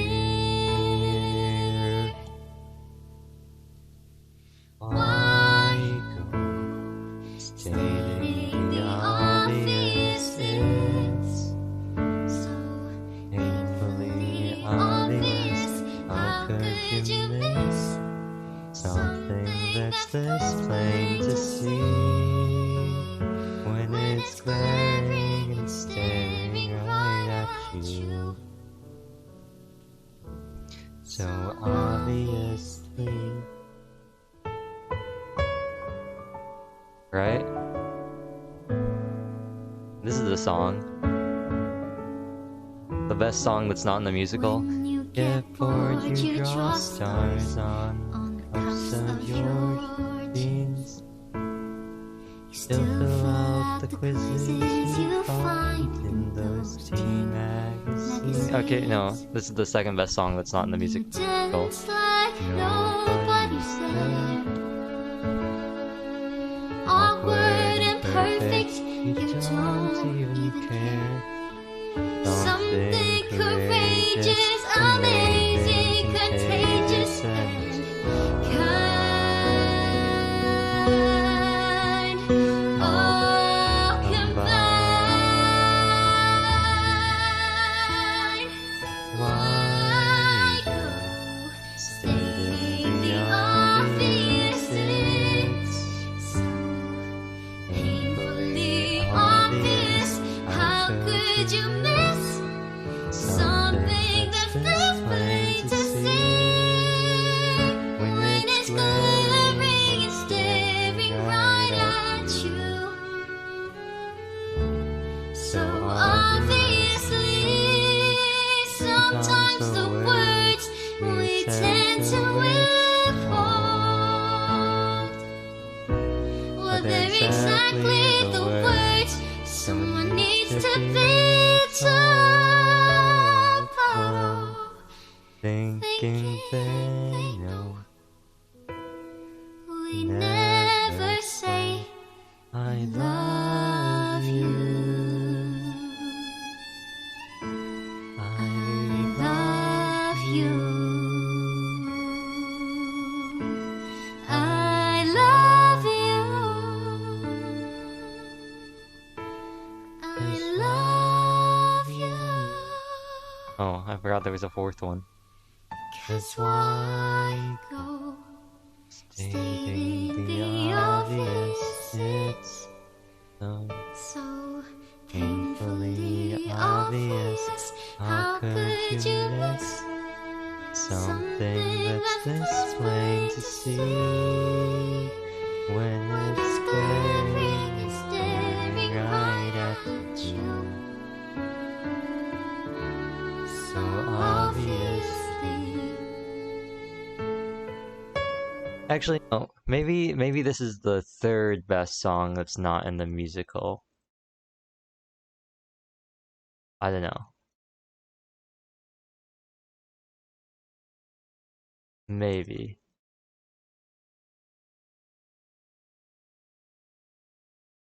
Like, I'm not that big of a fan of Part of Me, but I do think that Hiding in Your Hands is the best track that's not in the musical, and I think that In the Bedroom Down the Hall is better than Obvious, in my opinion. When it's just you... Let's see. Maybe I'll turn this into mini karaoke. Hiding in your hands. It's time for me to clock out. I hope the rest of the stream goes well. Take care, everyone. You too, Tofu. Oh, it just straight up opened in YouTube. Okay. Da da da. Da da da da da da. I think this is too high. This is gonna be painful. When it's just you and some song that you don't know how to play, take your way through, strum along. Be cool and you're okay, so your fingers get tangled in a pile. Your rhythm is a mess, but nobody sees, 'cause you smile, and the world will never guess.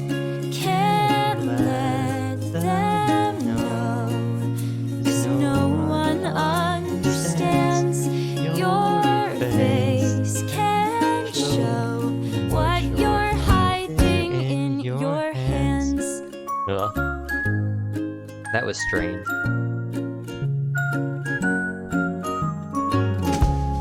Daughter and son, man and wife, build the photos on these walls. Look at the fun, perfect life of plastic dress-up dolls. Happy house on a quaint suburban street.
classic when it's just you verses are nice, the rest and is that not. song.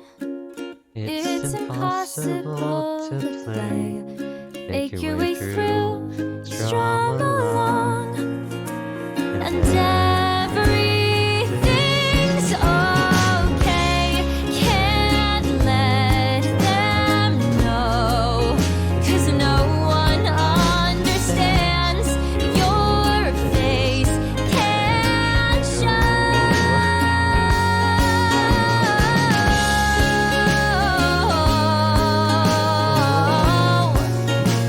No one understands. Your face can't show what you're hiding Your in hands. your hands. Why is this giving me a Barbie song energy? I would hope not. I will say, I'm happy with what we ended up in the musical. I like Requiem, and I like If I Could Tell Her. They're probably my two favorite songs, but Obvious and Hiding in Your Hands were some pretty good, like, demos. Like, I'm happy that they turned into Requiem and If I Could Tell Her, but, you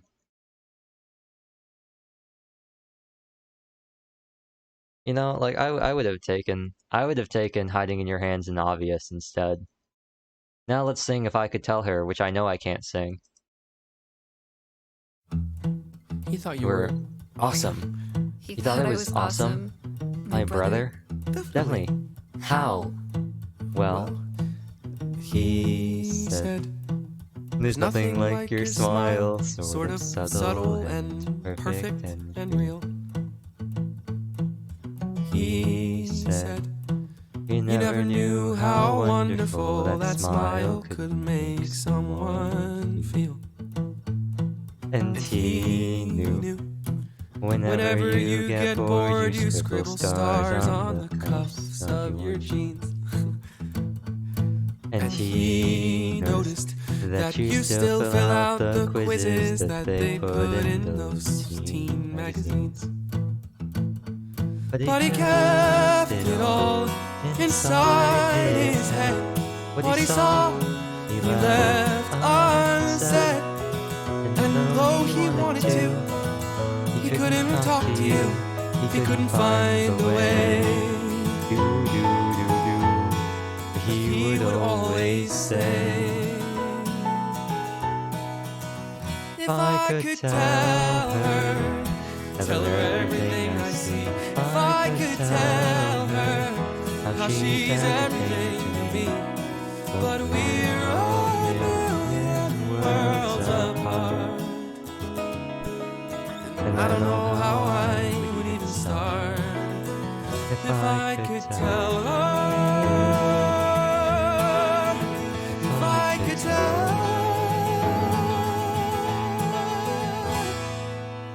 Did he say anything else? About you? Never mind, I don't really care anymore. He said so many things, I'm just trying to remember the best one, so... He thought you looked really pretty. It looked pretty cool when you put indigo streaks in your hair. He did? And he wondered how you learned to dance like all the rest of the world isn't there.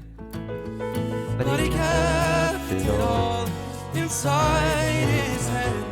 What he saw, he left unsaid.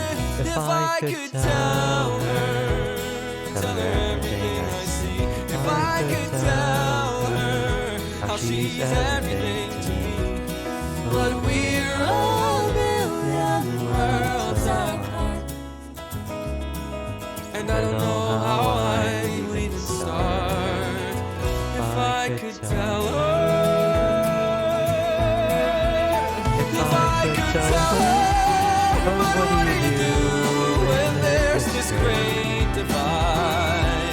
He just seems so far away.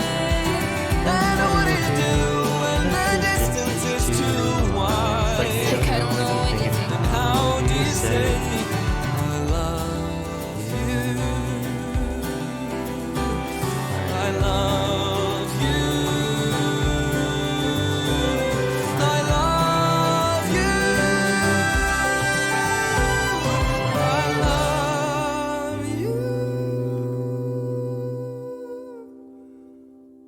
but we're a million worlds apart.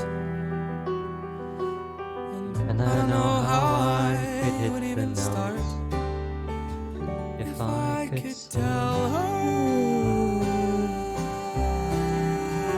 If I could. That was a good one.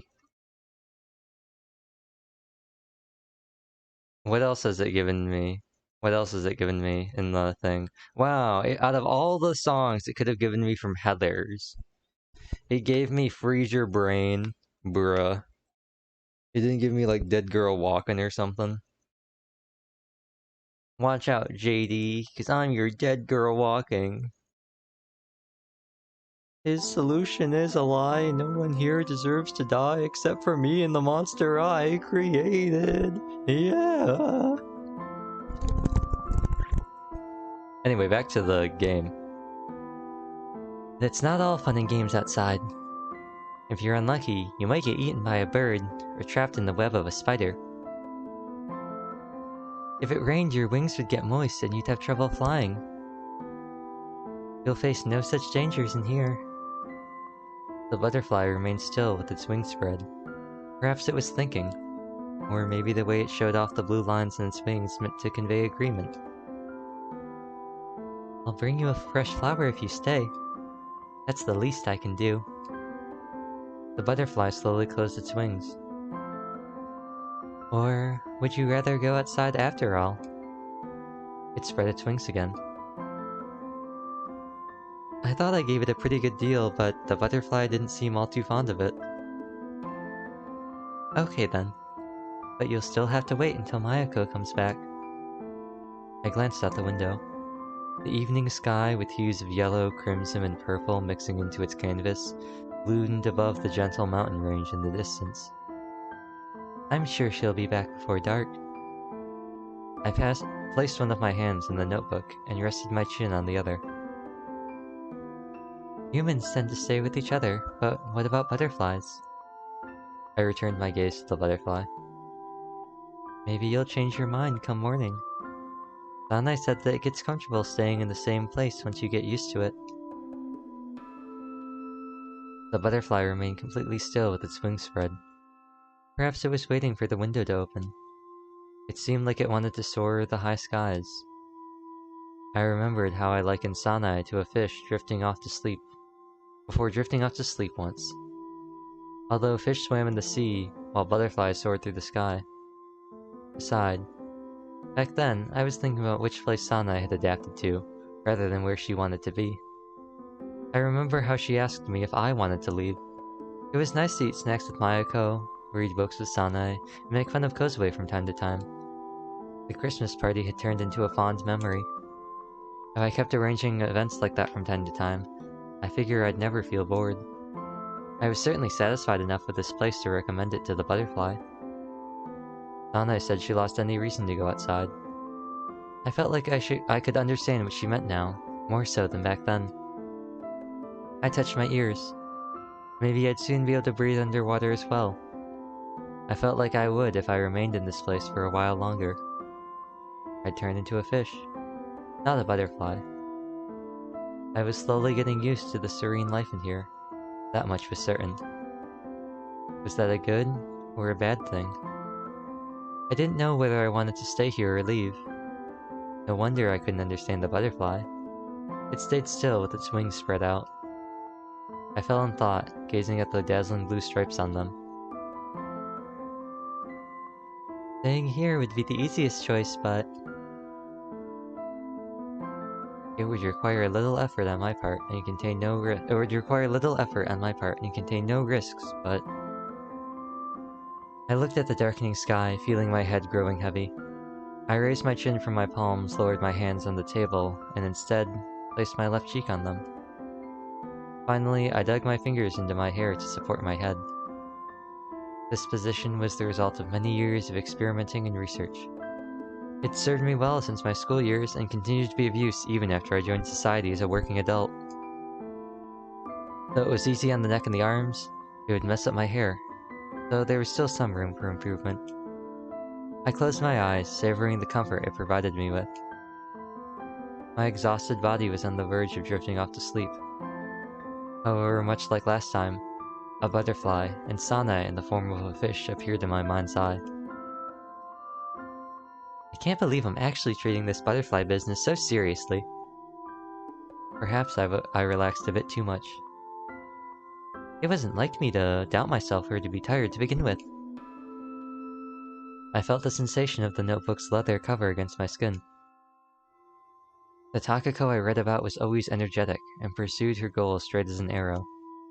Her mind was clear, and she always knew what she wanted. She might have been a bit of a dunce at times, but it was all very endearing. Reading through the diary gradually made my memories return. It had things I had forgotten, and things I didn't know at all. Those passages contained mere glimpses into my life, but remembering them brought back other memories as well.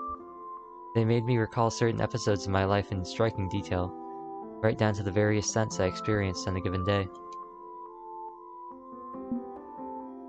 And whenever I thought back to my feelings from those times, I'd feel a smoldering fire come back to life deep within my heart.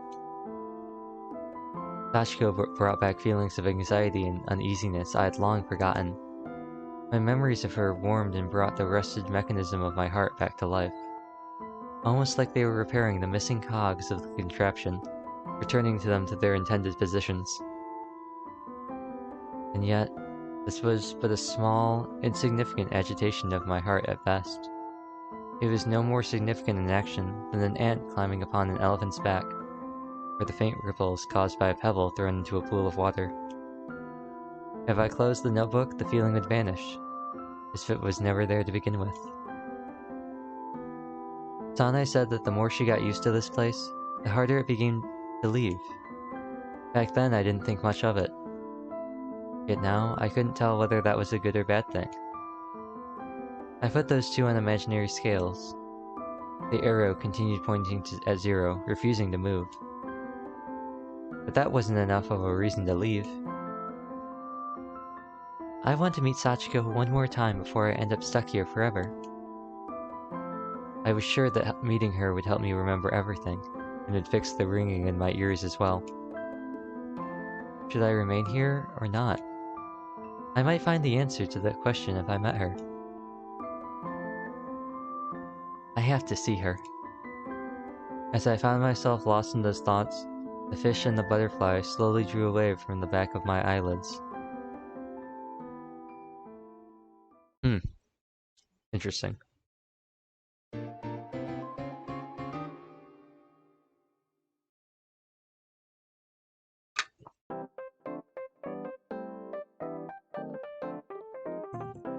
Excuse me. Wake up. My bedsheets got pulled away by some mysterious force. The warm morning sun burned my eyes.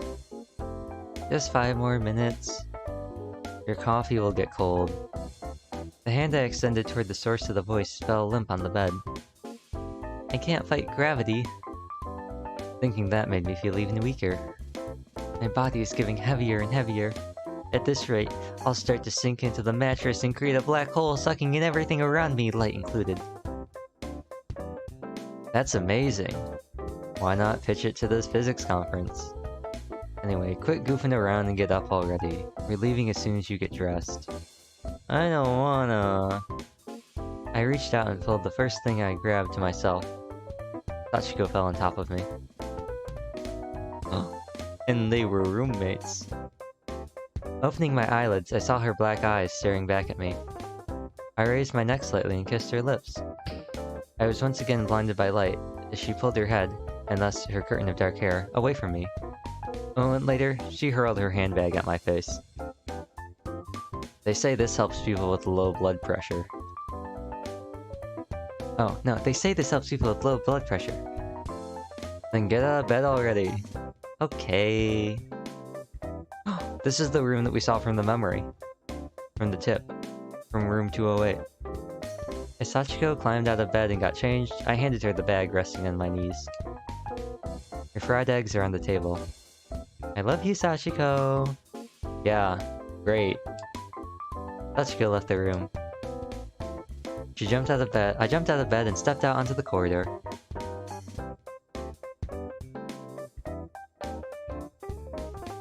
Hold this for me. Sachiko handed me her bag again. Best response ever? Yeah, great. She then bent her knees and leaned down, letting the slit of her skirt reveal her thighs. How scandalous. Her long eyebrows painted beautiful half-arcs on her lowered face. Her long, flowing hair slipped down her shoulders, prompting Sachiko to try and pin it down next to her ear. Thanks. She raised her face and smiled at me as she finished putting on her shoes. My vision began to clear up, dispelling any prior drowsiness. I woke up with such keen senses that I could hear the very blood pumping through my veins.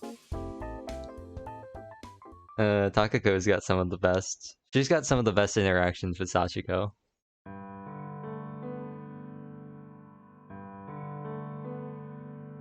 I raised my face and rubbed my eyes, only to realize that a blanket slid down from my shoulders. I saw Mayako sitting in front of me, sipping tea from one of the cups I brought over. Was I sleeping? You were. I see. You've got a mark here. Mayako pointed at her cheek. I rubbed my cheek with one hand and brushed my mouth with my knuckles. You were sleeping like a baby. Could have woken me up instead of staring, you know. I was worried you'd be angry if I interrupted a nice dream. I wouldn't get angry over something like that. I told her she was free to wake me up next time. I looked around the room. It had already grown dark outside. The sweet bean jelly plate was covered up by a blue sheet with white dots. I picked up a teacup and took a sip of the cold tea. I glanced up at the ceiling, but the black butterfly from before was nowhere to be seen. A white vase with an empty pupil rested on the windowsill by the open window. Did the butterfly leave? It flew off toward the mountains as soon as I opened the window. I see. So it was courteous enough to wait for you at least. Mayako gave me a puzzled look. I wonder what kind of species it was. I think it was a common bluebottle. So that's what they were called. I spot them around here from time to time. They're found all across Japan. Depending on the season, you might catch a glimpse of them in Tohoku or even Kyushu. You seem to know a lot about them. It's a species I'm particularly fond of. I mean, just look at how beautiful their blue stripes are. Mayako smiled. I nodded. I like that blue color too. I remember spending an entire day chasing after one with an insect net when I was little. It flew off to the other side of the river though, so I ended up never catching it. I'm sure it was for the best for the butterfly at least. You don't think about these things too deeply when you're little. I just remember that I really wanted it because it looked different from the swallowtail butterflies I was used to seeing. I actually spent a couple years after that thinking I still wanted to get my hands on one. So, how did it feel to finally succeed? I was glad to see it from up close. For a moment, I felt like a child again. And that made you sniff out my bean jelly I've been keeping for a later date? She pierced a piece of the jelly with a toothpick. I did that before finding the butterfly. Then I imagine there is little need for the butterfly to make you feel that way.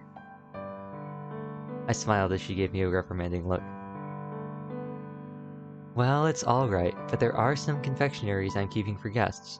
Please ask before you take something next time, okay? Okay. You seem to have been in good spirits lately. Oh yeah, I've had no fits since that last one. If you're feeling that well, perhaps I should assign you more duties. This is weird. I suddenly feel very sick. Good grief.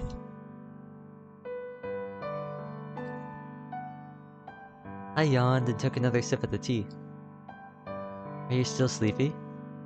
Mayako smiled at me after eating a piece of jelly. Can't say I'm fully rested to be honest, and I had a dream too. You were talking in your sleep. Really?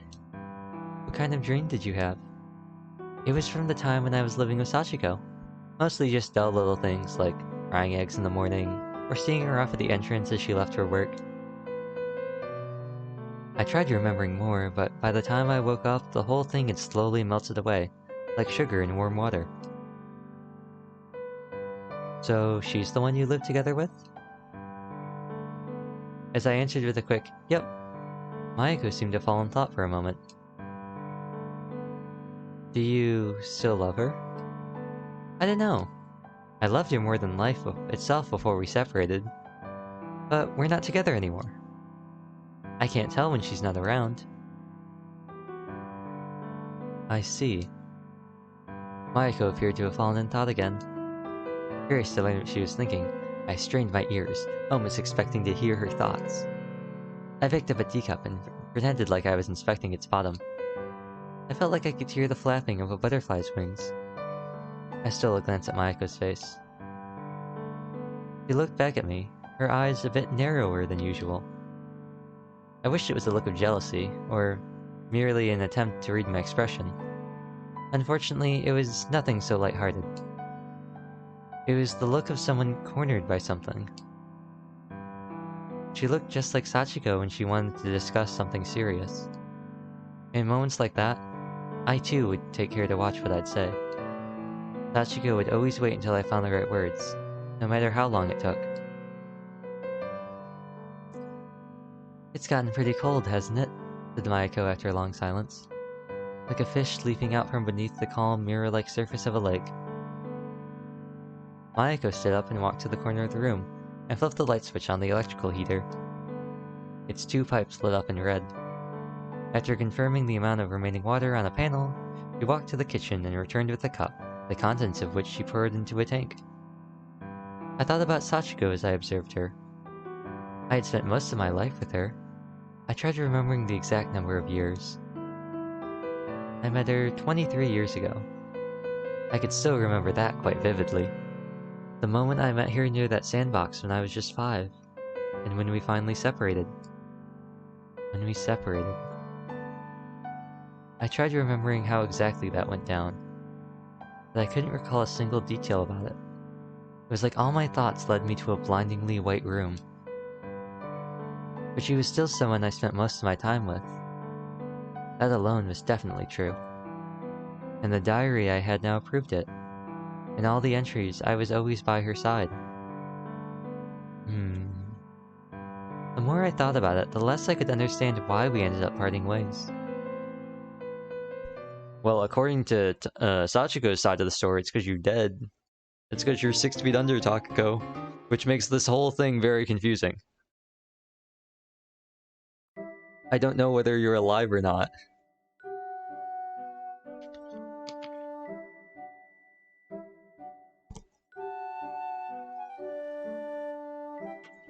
Okay, I'm also pretty sure that this is the entrance to the mansion. So I'm just gonna say it. I think that the mansion and the sanatorium, the mansion that Sachiko is at right now for vacation with Nanai, I think is the exact same place as the sanatorium that Takako is in. Kozue is at both of them for some reason. And they both have the same library. This entryway looks exactly the same, the halls look exactly the same. I met Kozue's eyes as I was about to pick up the stool in the lobby. What are you doing? She asked. Nothing. What about you? Same here. Kozue had my hairpin in her hair. Ah, did you come to show off that hairpin? Kozue raised her eyebrows in surprise. Why would you even think that? Oh, anyway, you came at a perfect time. If you're not too busy, can you help me out a little? Kozue's gaze traveled to the grandfather clock. I heaved the stool on my shoulders and gestured for her to come closer. It won't take long. I ascended the spiral staircase.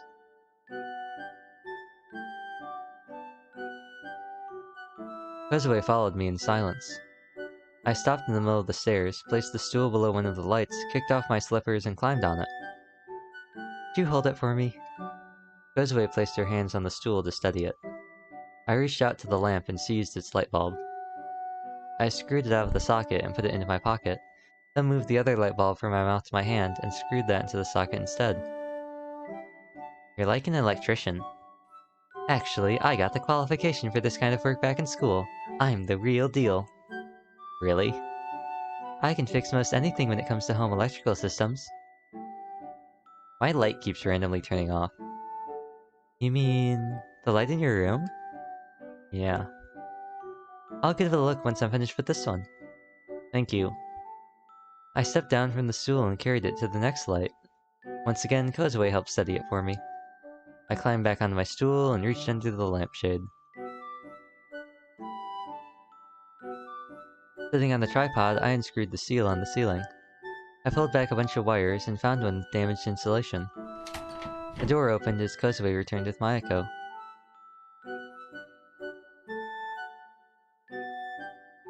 How's it going? Mayako asked, looking at me from below. The wires don't seem to be in very good condition. Rats might have gotten to them. Or maybe they just deteriorated due to the salt air? But it'd probably be a good idea to call in a professional. I see. I returned the wires to their place and screwed the seal back on. Mayako turned to Kozue. How long has it been since you moved into this room again? About half a year or so. I suppose it's the perfect time to change rooms then. Kozue nodded. Takako, I'll prepare a new room for Kozue. So in the meantime, could you help her pack? Sure thing. Thank you very much. Anyway, just give me a few hours. Mayako left the room. Well then.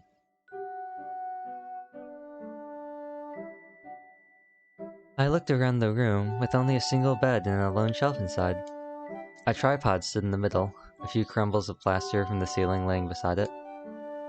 Kozue slid the glass partition on the shelf open and began taking out the books. I folded up the tripod. I'll bring the cleaning tools, so collect your stuff in one place for now. Kozue had very few things, only a handful of books and some clothes. She put everything into the small cardboard box Mayako brought over and carried it to the other room with her. Meanwhile, I cleaned the empty room and decided to move back to the night duty room after finishing. Before closing the door, I turned around once and gave the empty room a quick look.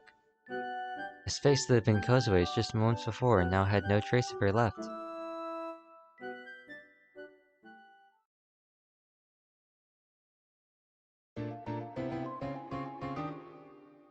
Doot-diddle-doo. Title screen. I assume it'll still be Takako. Yeah. Where did you find it? Sanai raised her face from the book and gave the case I held a look. I borrowed it from Kozue's room. It was a transparent, rectangular case filled with water, an old toy. It had colorful pictures of fish on it, and a bunch of red plastic rings inside. And on the bottom there's a big plastic coral. You could push a button to create water currents and send the rings swirling around inside. I managed to get some on the coral. I pushed the button harder, wanting to get a ring that fell far to the side, but the strong current ended up sweeping the rings I'd already collected aside as well. Speaking of which room did Kozue move to? I think it was the corner room on the 3rd floor, the western wing. I see. Sanai stared at me with her finger stuck in her closed book. Is that book good? Yes. I'm only halfway through, but would you like me to tell you about it? No need. Just lend it to me once you're finished. Okay. Sanai nodded. Huh? You're hurt, Takako. She pointed at my elbow. Oh. Sanai took out a band-aid box from the closet by the bed. I guess I brushed it against something. How could you not notice something like that? Sanai stooped in front of me, ripping the band-aid seal off. I move around and get hurt a lot, so my brain probably doesn't even register small things like this anymore. I raised my elbow in front of her, which prompted Sane to put a band-aid on it. You could use some exercise yourself, Sane. I agree, but it's not so easy when you're small and frail like me. How about jogging? I get out of breath just climbing the stairs. If you want something effective but not too draining, then how about swimming? I don't know how to swim. Seriously? The sea's a rock's throw away from here. People actually swim in there? Of course they do. Don't tell me you've never been to the sea before. What do you even do at the sea? Well, you can swim, play beach volleyball, look for seashells and crabs, build sand castles, or even collect glass stones. Stuff like that. Glass stones? Waves can sometimes make glass from sand, which results in translucent stones. Have you never seen any before? Are they talking about beach glass, or are they talking about something else? No. They come in different colors too. I remember collecting a whole bag of them when I was little. If you hold them out under the sun, they shine in various different colors. Sounds like it'd be very beautiful. Oh, it is! Back at my old place, I had them lined up along with the seashells on the shoe cabinet.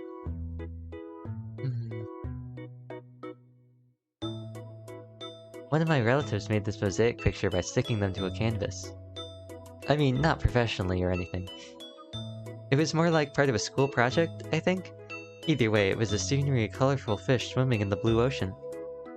Whenever I went to visit those relatives as a child, it'd be hanging above their shoe cabinet too.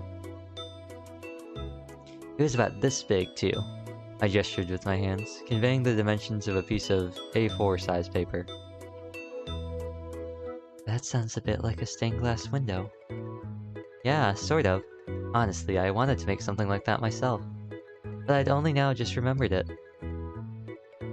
You've been fond of creating things all your life, haven't you?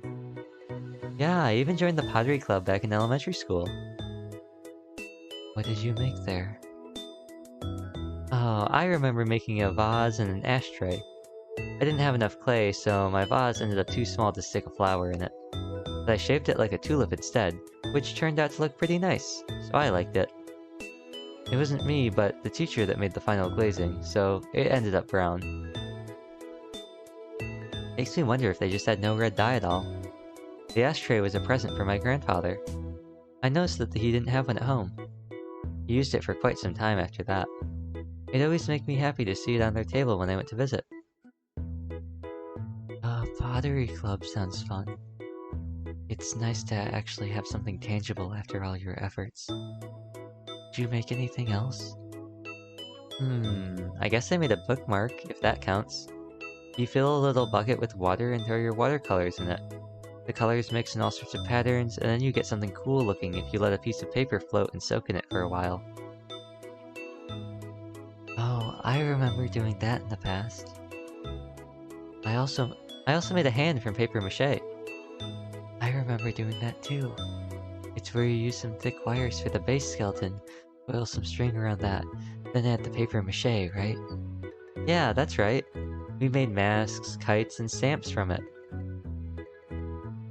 Back in school, I made stamps in carving class. I really liked how mine came out. I made it have a flower pattern. No matter how often the teacher warns you, there's always someone who gets hurt in that class. It's a bad idea to place your hand in front of a blade.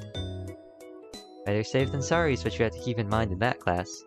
I've yet to ever cut my finger, even with a kitchen knife. I showed her my hand.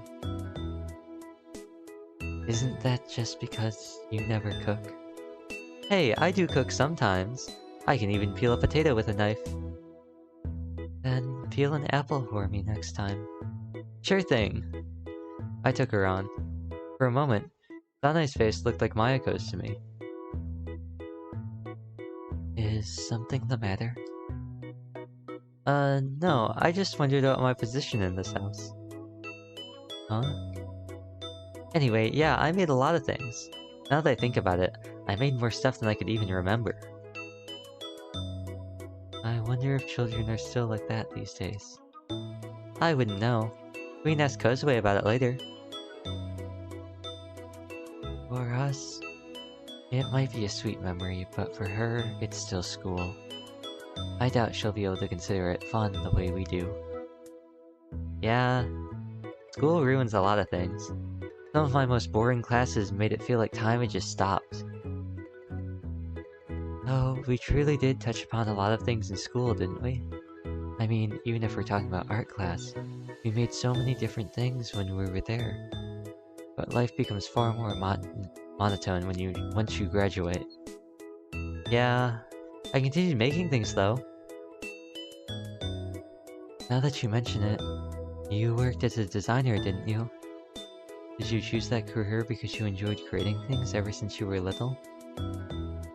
I guess it's partly that, but Sachiko enjoyed that kind of work too. If we were going out of our way to start new jobs, I figured we might as well choose something we could do together. Sachiko's really good at painting. She doesn't get as many avant-garde ideas as me, but I could never compare to her in terms of raw technique. I see you love her very much. Yeah.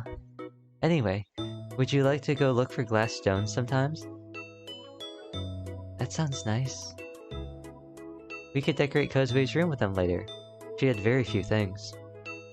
That's a good idea.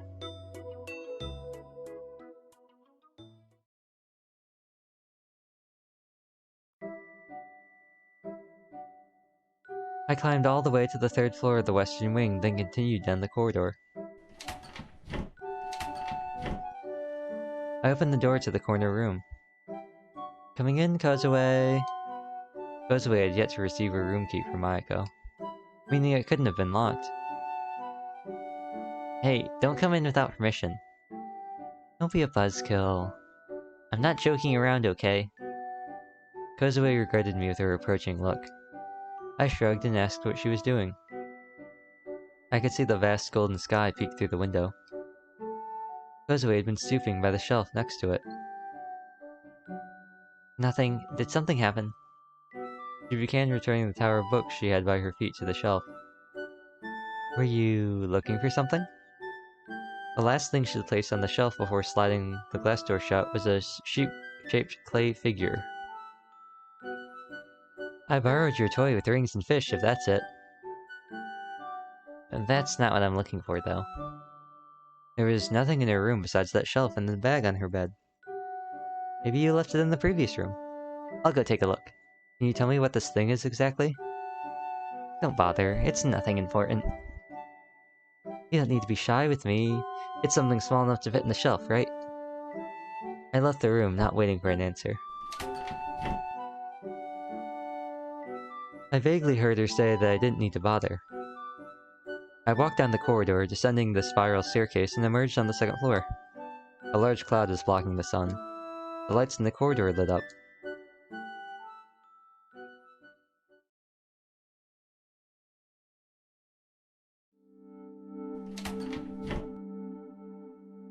Kozue's old room wasn't locked yet. With one hand still on the doorknob, I flipped the light switch. I waited a few moments, but the room remained dark. Deciding to wait no longer, I stepped inside.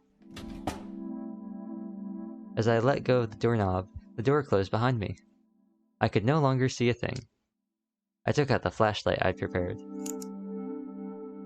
A circle of light pierced the dark, monochrome room, returning some color to the place. A bed with white sheets, an empty shelf with a glass door. The room hadn't changed since I left it at noon. I checked the floor, the ceiling, and finally the window, but found nothing. My light split as it hit the window, dissipating into the forest beyond. I pointed the flashlight at the bed again, inspecting it from top to bottom. The room suddenly lit up as the flashlight let out a loud click. Then the light disappeared completely. Oh wait! I shook the flashlight, but all it did was let out a weird buzzing sound. I clicked the button on the back of its shaft, removed its 3 batteries, changed them off, and returned them to their place. I pushed the light button again, but it still didn't work. Giving up, I slid the flashlight into my pocket and walked to the bed. I reached out to the silhouette I saw right before the light vanished. My hand grasped only empty air. I instinctively drew my hand back and looked at it, but could only see the darkness. It was as though the silhouette had completely vanished. The window through which the moonlight had illuminated the room moments before had disappeared as well. The room had completely lost its colors and even contours. I blinked and pressed my fingers against my eyelids. Upon opening my eyes again, I realized that nothing much had changed. Extending one hand to help me navigate, I made my way toward the wall. 1 step, 2 steps, 3 steps. I shook my head and waved my hand around. The wall should have been within my reach, but once again my hand grasped only air. I took another half step and stuck my leg forward. My toes suddenly touched something, making me stagger backwards. After steadying myself, I realized I could hear the wind. Cool, humid air caressed my cheeks. My ears rang as I gulped down the built-up saliva in my throat. For starters, I stuck out my right leg to examine the thing I had touched earlier. Near my slippers, it felt like a rock. When I grew conscious of the fact, I realized my left foot was actually standing not on the floor, but a similar rocky surface. I took a step forward, trying to feel the ground below me. As I did, it lit up in dim, warped monochrome. I strained my eyes to realize I'd been standing on volcanic rocks. I raised my face and lowered my hand, spotting a small light in the distance. It flickered in the darkness, looking like it could disappear at any moment. A gust of wind passed through the cave with a low-pitched howl. With careful steps, I began walking toward the light. As my eyes and ears began to grow accustomed to the area, I quickened my pace. I reached a puddle of water. As I raised my face, I saw someone by the light. Sachiko was sitting there with her back turned to me. "Sachi!" was what I tried to utter, yet my throat was too dry for me to even make a sound. I quickened my pace. "Don't go towards the light, Takako." I looked up at Sachiko again as I hurried through the uneven, rocky ground. Her straight, long hair sparkled in the dim light. I could make out 2 eyes peering at me over her shoulder. They belonged to a small face I couldn't quite make out in the dark. Sachi. The small mouth moved as though uttering that word. Sachiko slowly turned around. The light flickered.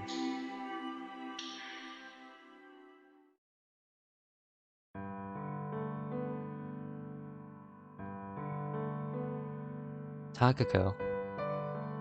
I opened my eyes to a starlit sky. You'll catch a cold sleeping here. Good morning. I turned toward the direction of the voice to see Mayako sitting on the edge of the bed, with one hand placed on my shoulder. I moved my arm and heard it brush against the white sheets. "Mayako, I think the batteries of this thing are dead." I took the flashlight out of my pocket and handed it to Mayako. "Really?" Mayako turned the flashlight in her hands and tried pushing the light button. The room lit up, making me reflexively close my eyes. It seems to be working fine. It didn't when I needed it. Maybe the batteries are almost empty and it's gotten unstable now. I'll charge them later, just in case. Yeah, do that, please. I raised my upper body so I'd be at the same height as her. Growing dizzier by the second, I looked at Mayako and the night sky extending behind her. Mayako stood up as though trying to escape my gaze. She turned around and closed the open window.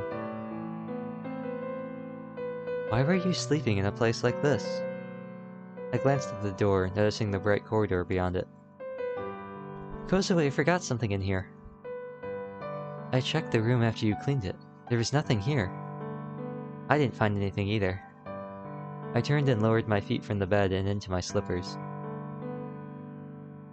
"Are you going to Kozue's room?" "I have to tell her it wasn't in this room." We left the room together. Mayako closed the door and locked it with the key from her pocket.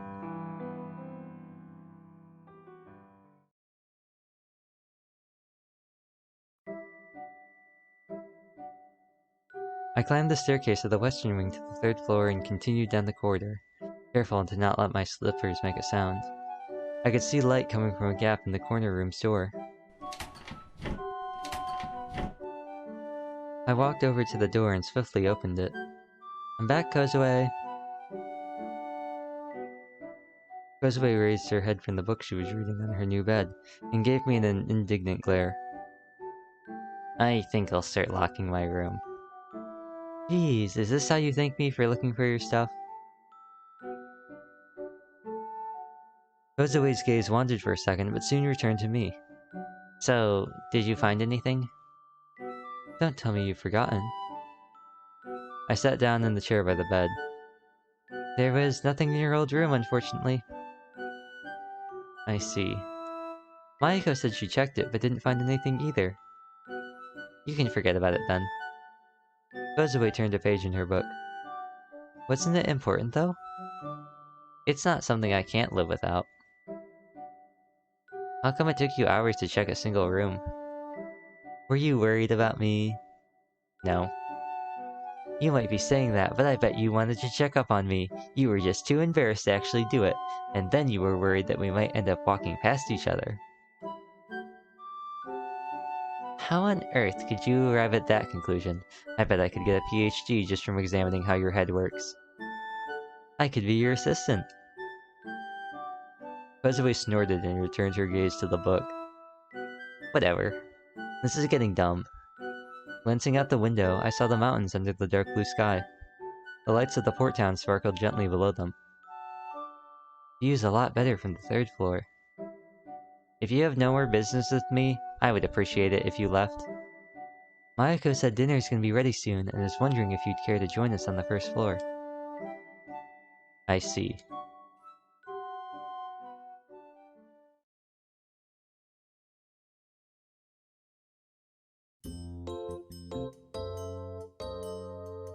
And with this weird text box thing that we've had, I'm gonna call it there for today.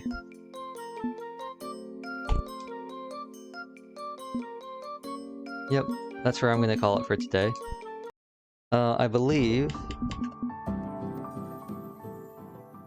we got...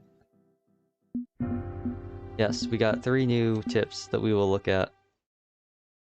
Thanks, been a fun section to follow. Yeah, thanks for watching, everybody. Thanks for stopping on by, Buster.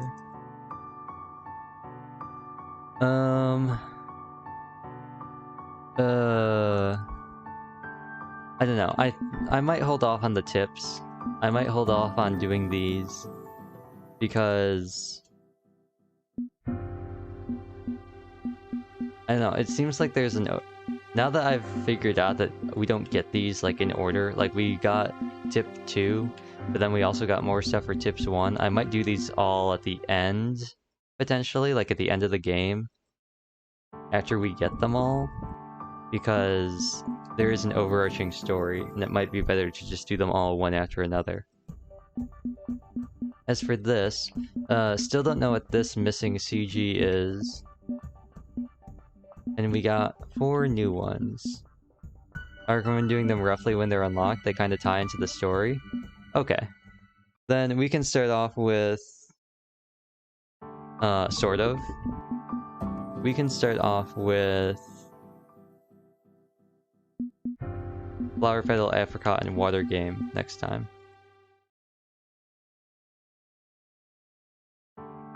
I know. When did I start doing SeaBed? I think it must have been... Well, this is SeaBed Saturday number 10. And I didn't do any last week. It means it's been at least... It's been over 2 months. Ugh. Big. It means it's been at least... maybe 2.5, 3 months since I started. The 7th. 7th would be July, right? Because the 8th is August. Right? I don't know exactly when. July sounds maybe right. But August sounds more right.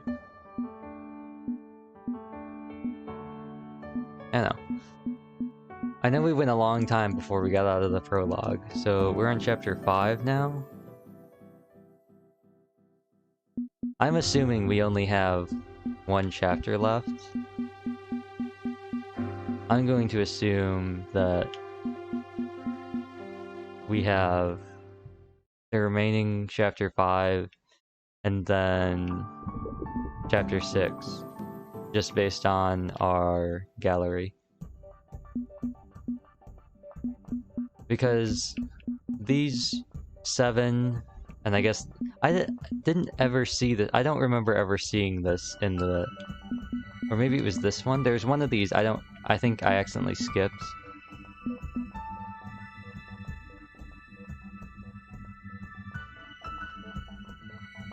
But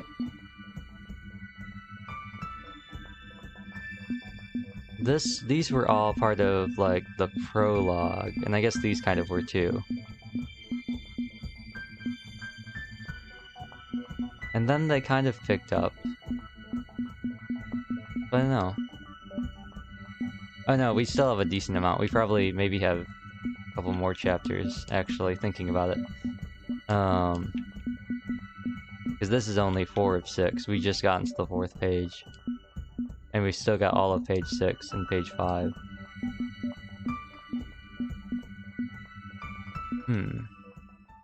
So maybe 8 chapters, maybe 10 chapters. I don't know. But with that being said, let me take off the glasses. There we go. I can never get used to not having the glasses. Like, after having the glasses, not having them looks weird. I don't know. It's just kind of like you're missing something. I'm missing something. Grades are still a thing. Grades will continue to be a thing. It's hosts that will no longer be a thing. Is anybody streaming?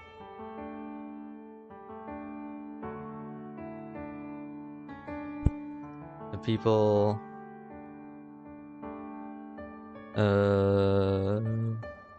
people who might be on... Well, actually, I do want to eat, too, so that's the other thing. I'll do a quick search. I'll do a quick search. Wow, I show up in my own raid results when I look up SeaBed. Okay, cool.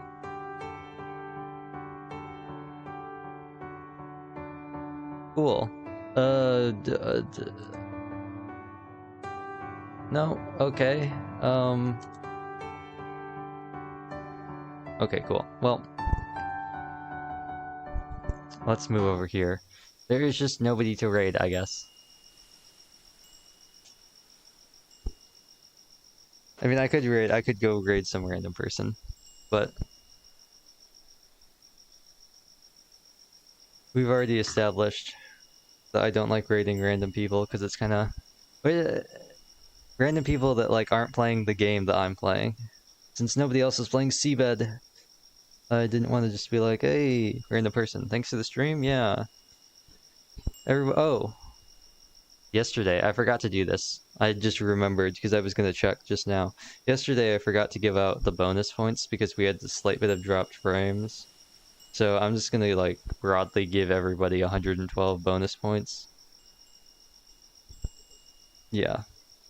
Also, it's outside. I'm outside. It's muggy. Take this off. Muggy. You hear those crickets? Absolute mug fest. Closing announcements. I don't know. Dawn, I think you hit level 25, right? So you're part of our 4 out of 6 at the level 25. OBS is not updated to tell me that, but that's cool. Thank you. Broadly, I guess in terms for the sponsorships, we still have until noon on Tuesday to get anything done. That's when things get finalized. So if there are 4 more people who do the tutorial, I'll put in the interactive throwing system. And then because we hit the base goal and everything like that, I will be fighting the Sumeru weekly boss with only one level 1 character. So that'll be fun, I guess. And I guess the last thing is we currently have 32,160 of the 50,000 krill needed for the community goal for the ASMR, the scuffed ASMR. Very important that I include that. The scuffed ASMR stream that will feature probably me drinking water or other liquids like this Mountain Dew live wire. Dew sparked with artificial orange flavor that tastes like an orange otter pop that's been melted. As well as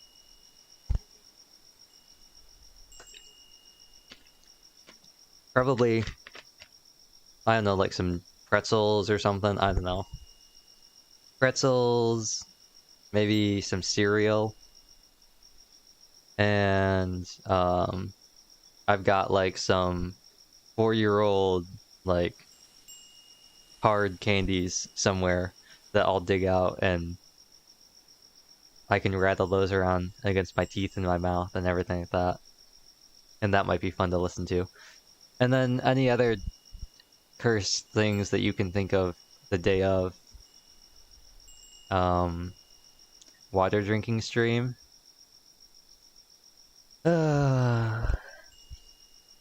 Imagine for the subathon. The subathon, the follow subathon for the 1.5 anniversary, the 1-year anniversary makeup stream. It's just get a fork, put foam over the mic, and scratch it.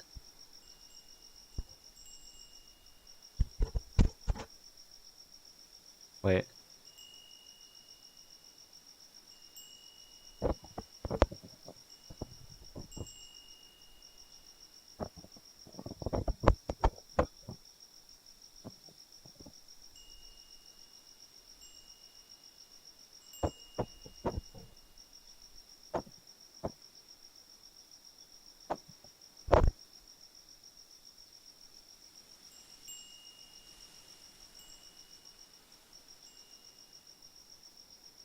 I don't know. I could probably get something put over it. The main thing though I was thinking of, because I messed around with this last time, I'll mess around with it again. Here we go. I could just whisper in your balance BS. Just whisper. And I can be behind you, but I can whisper in your slow, over. Instead, whisper on the right side, or I can whisper on the other side, slowly. Oh, look, I'm on the left side. I can just whisper in your ears quietly. Do that, slow. From one side to the other.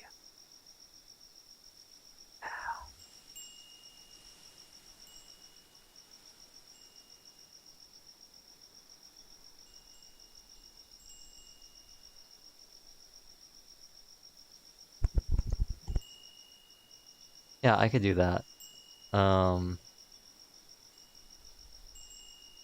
I'll boost my mic audio if it's to make sure it's not too quiet when I do that though. But anyway, I think that's it for me. I don't think there are any other announcements. Just that we assume we're weekly boss at 1, and then I guess stretch goal for the throwing system if we get there.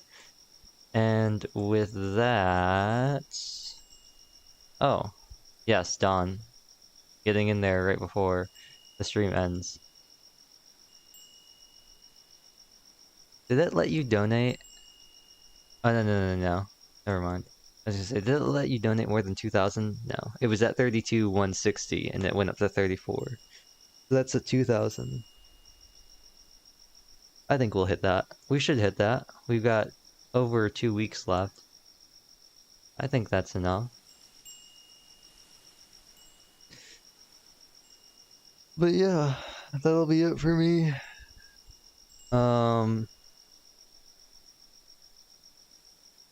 I'll go to the ending screen, but I'm not gonna let Jotunheim play out because I'm gonna go eat after this. So, and I don't want to have to worry about coming back or sitting around until the song plays out.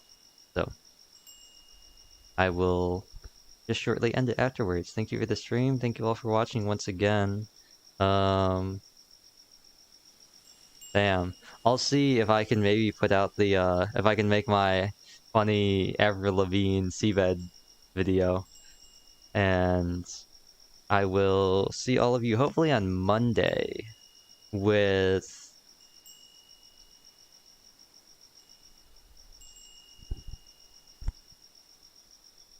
Anne. Yeah, I think we'll do Anne on Monday. I'll plan for Anne on Monday. And then maybe I'll start Project Cat sometime later. But we're gonna do Anne just because I know what I'm getting into with Anne. I think they said that Project Cat would take 45 minutes. So maybe I should do that first and then go into Anne. But I know about how long Anne will take. It should take somewhere between 3 to 4 hours. Also, this time I'm gonna hopefully, unlike last time, I'm gonna hope that I don't accidentally delete my save like 25 times and have to restart from the beginning over and over again. So hopefully it'll do better. Let me do this. I'm gonna freeze. Yep, I froze. I'm frozen. I am stuck still. I am a PNG. I am not moving. There we go. And this is the part of the stream where I do the whole thing where I talk about how I steal things from other VTubers and I don't really know why, but I do it anyway, and I still talk about it, and every time I say this exact same thing. But the really important thing is to say that in German we say, it's time to end the stream, bye, thanks for watching. And like I said, the ending screen is here. I'm ending the stream. Bye, see you all Monday.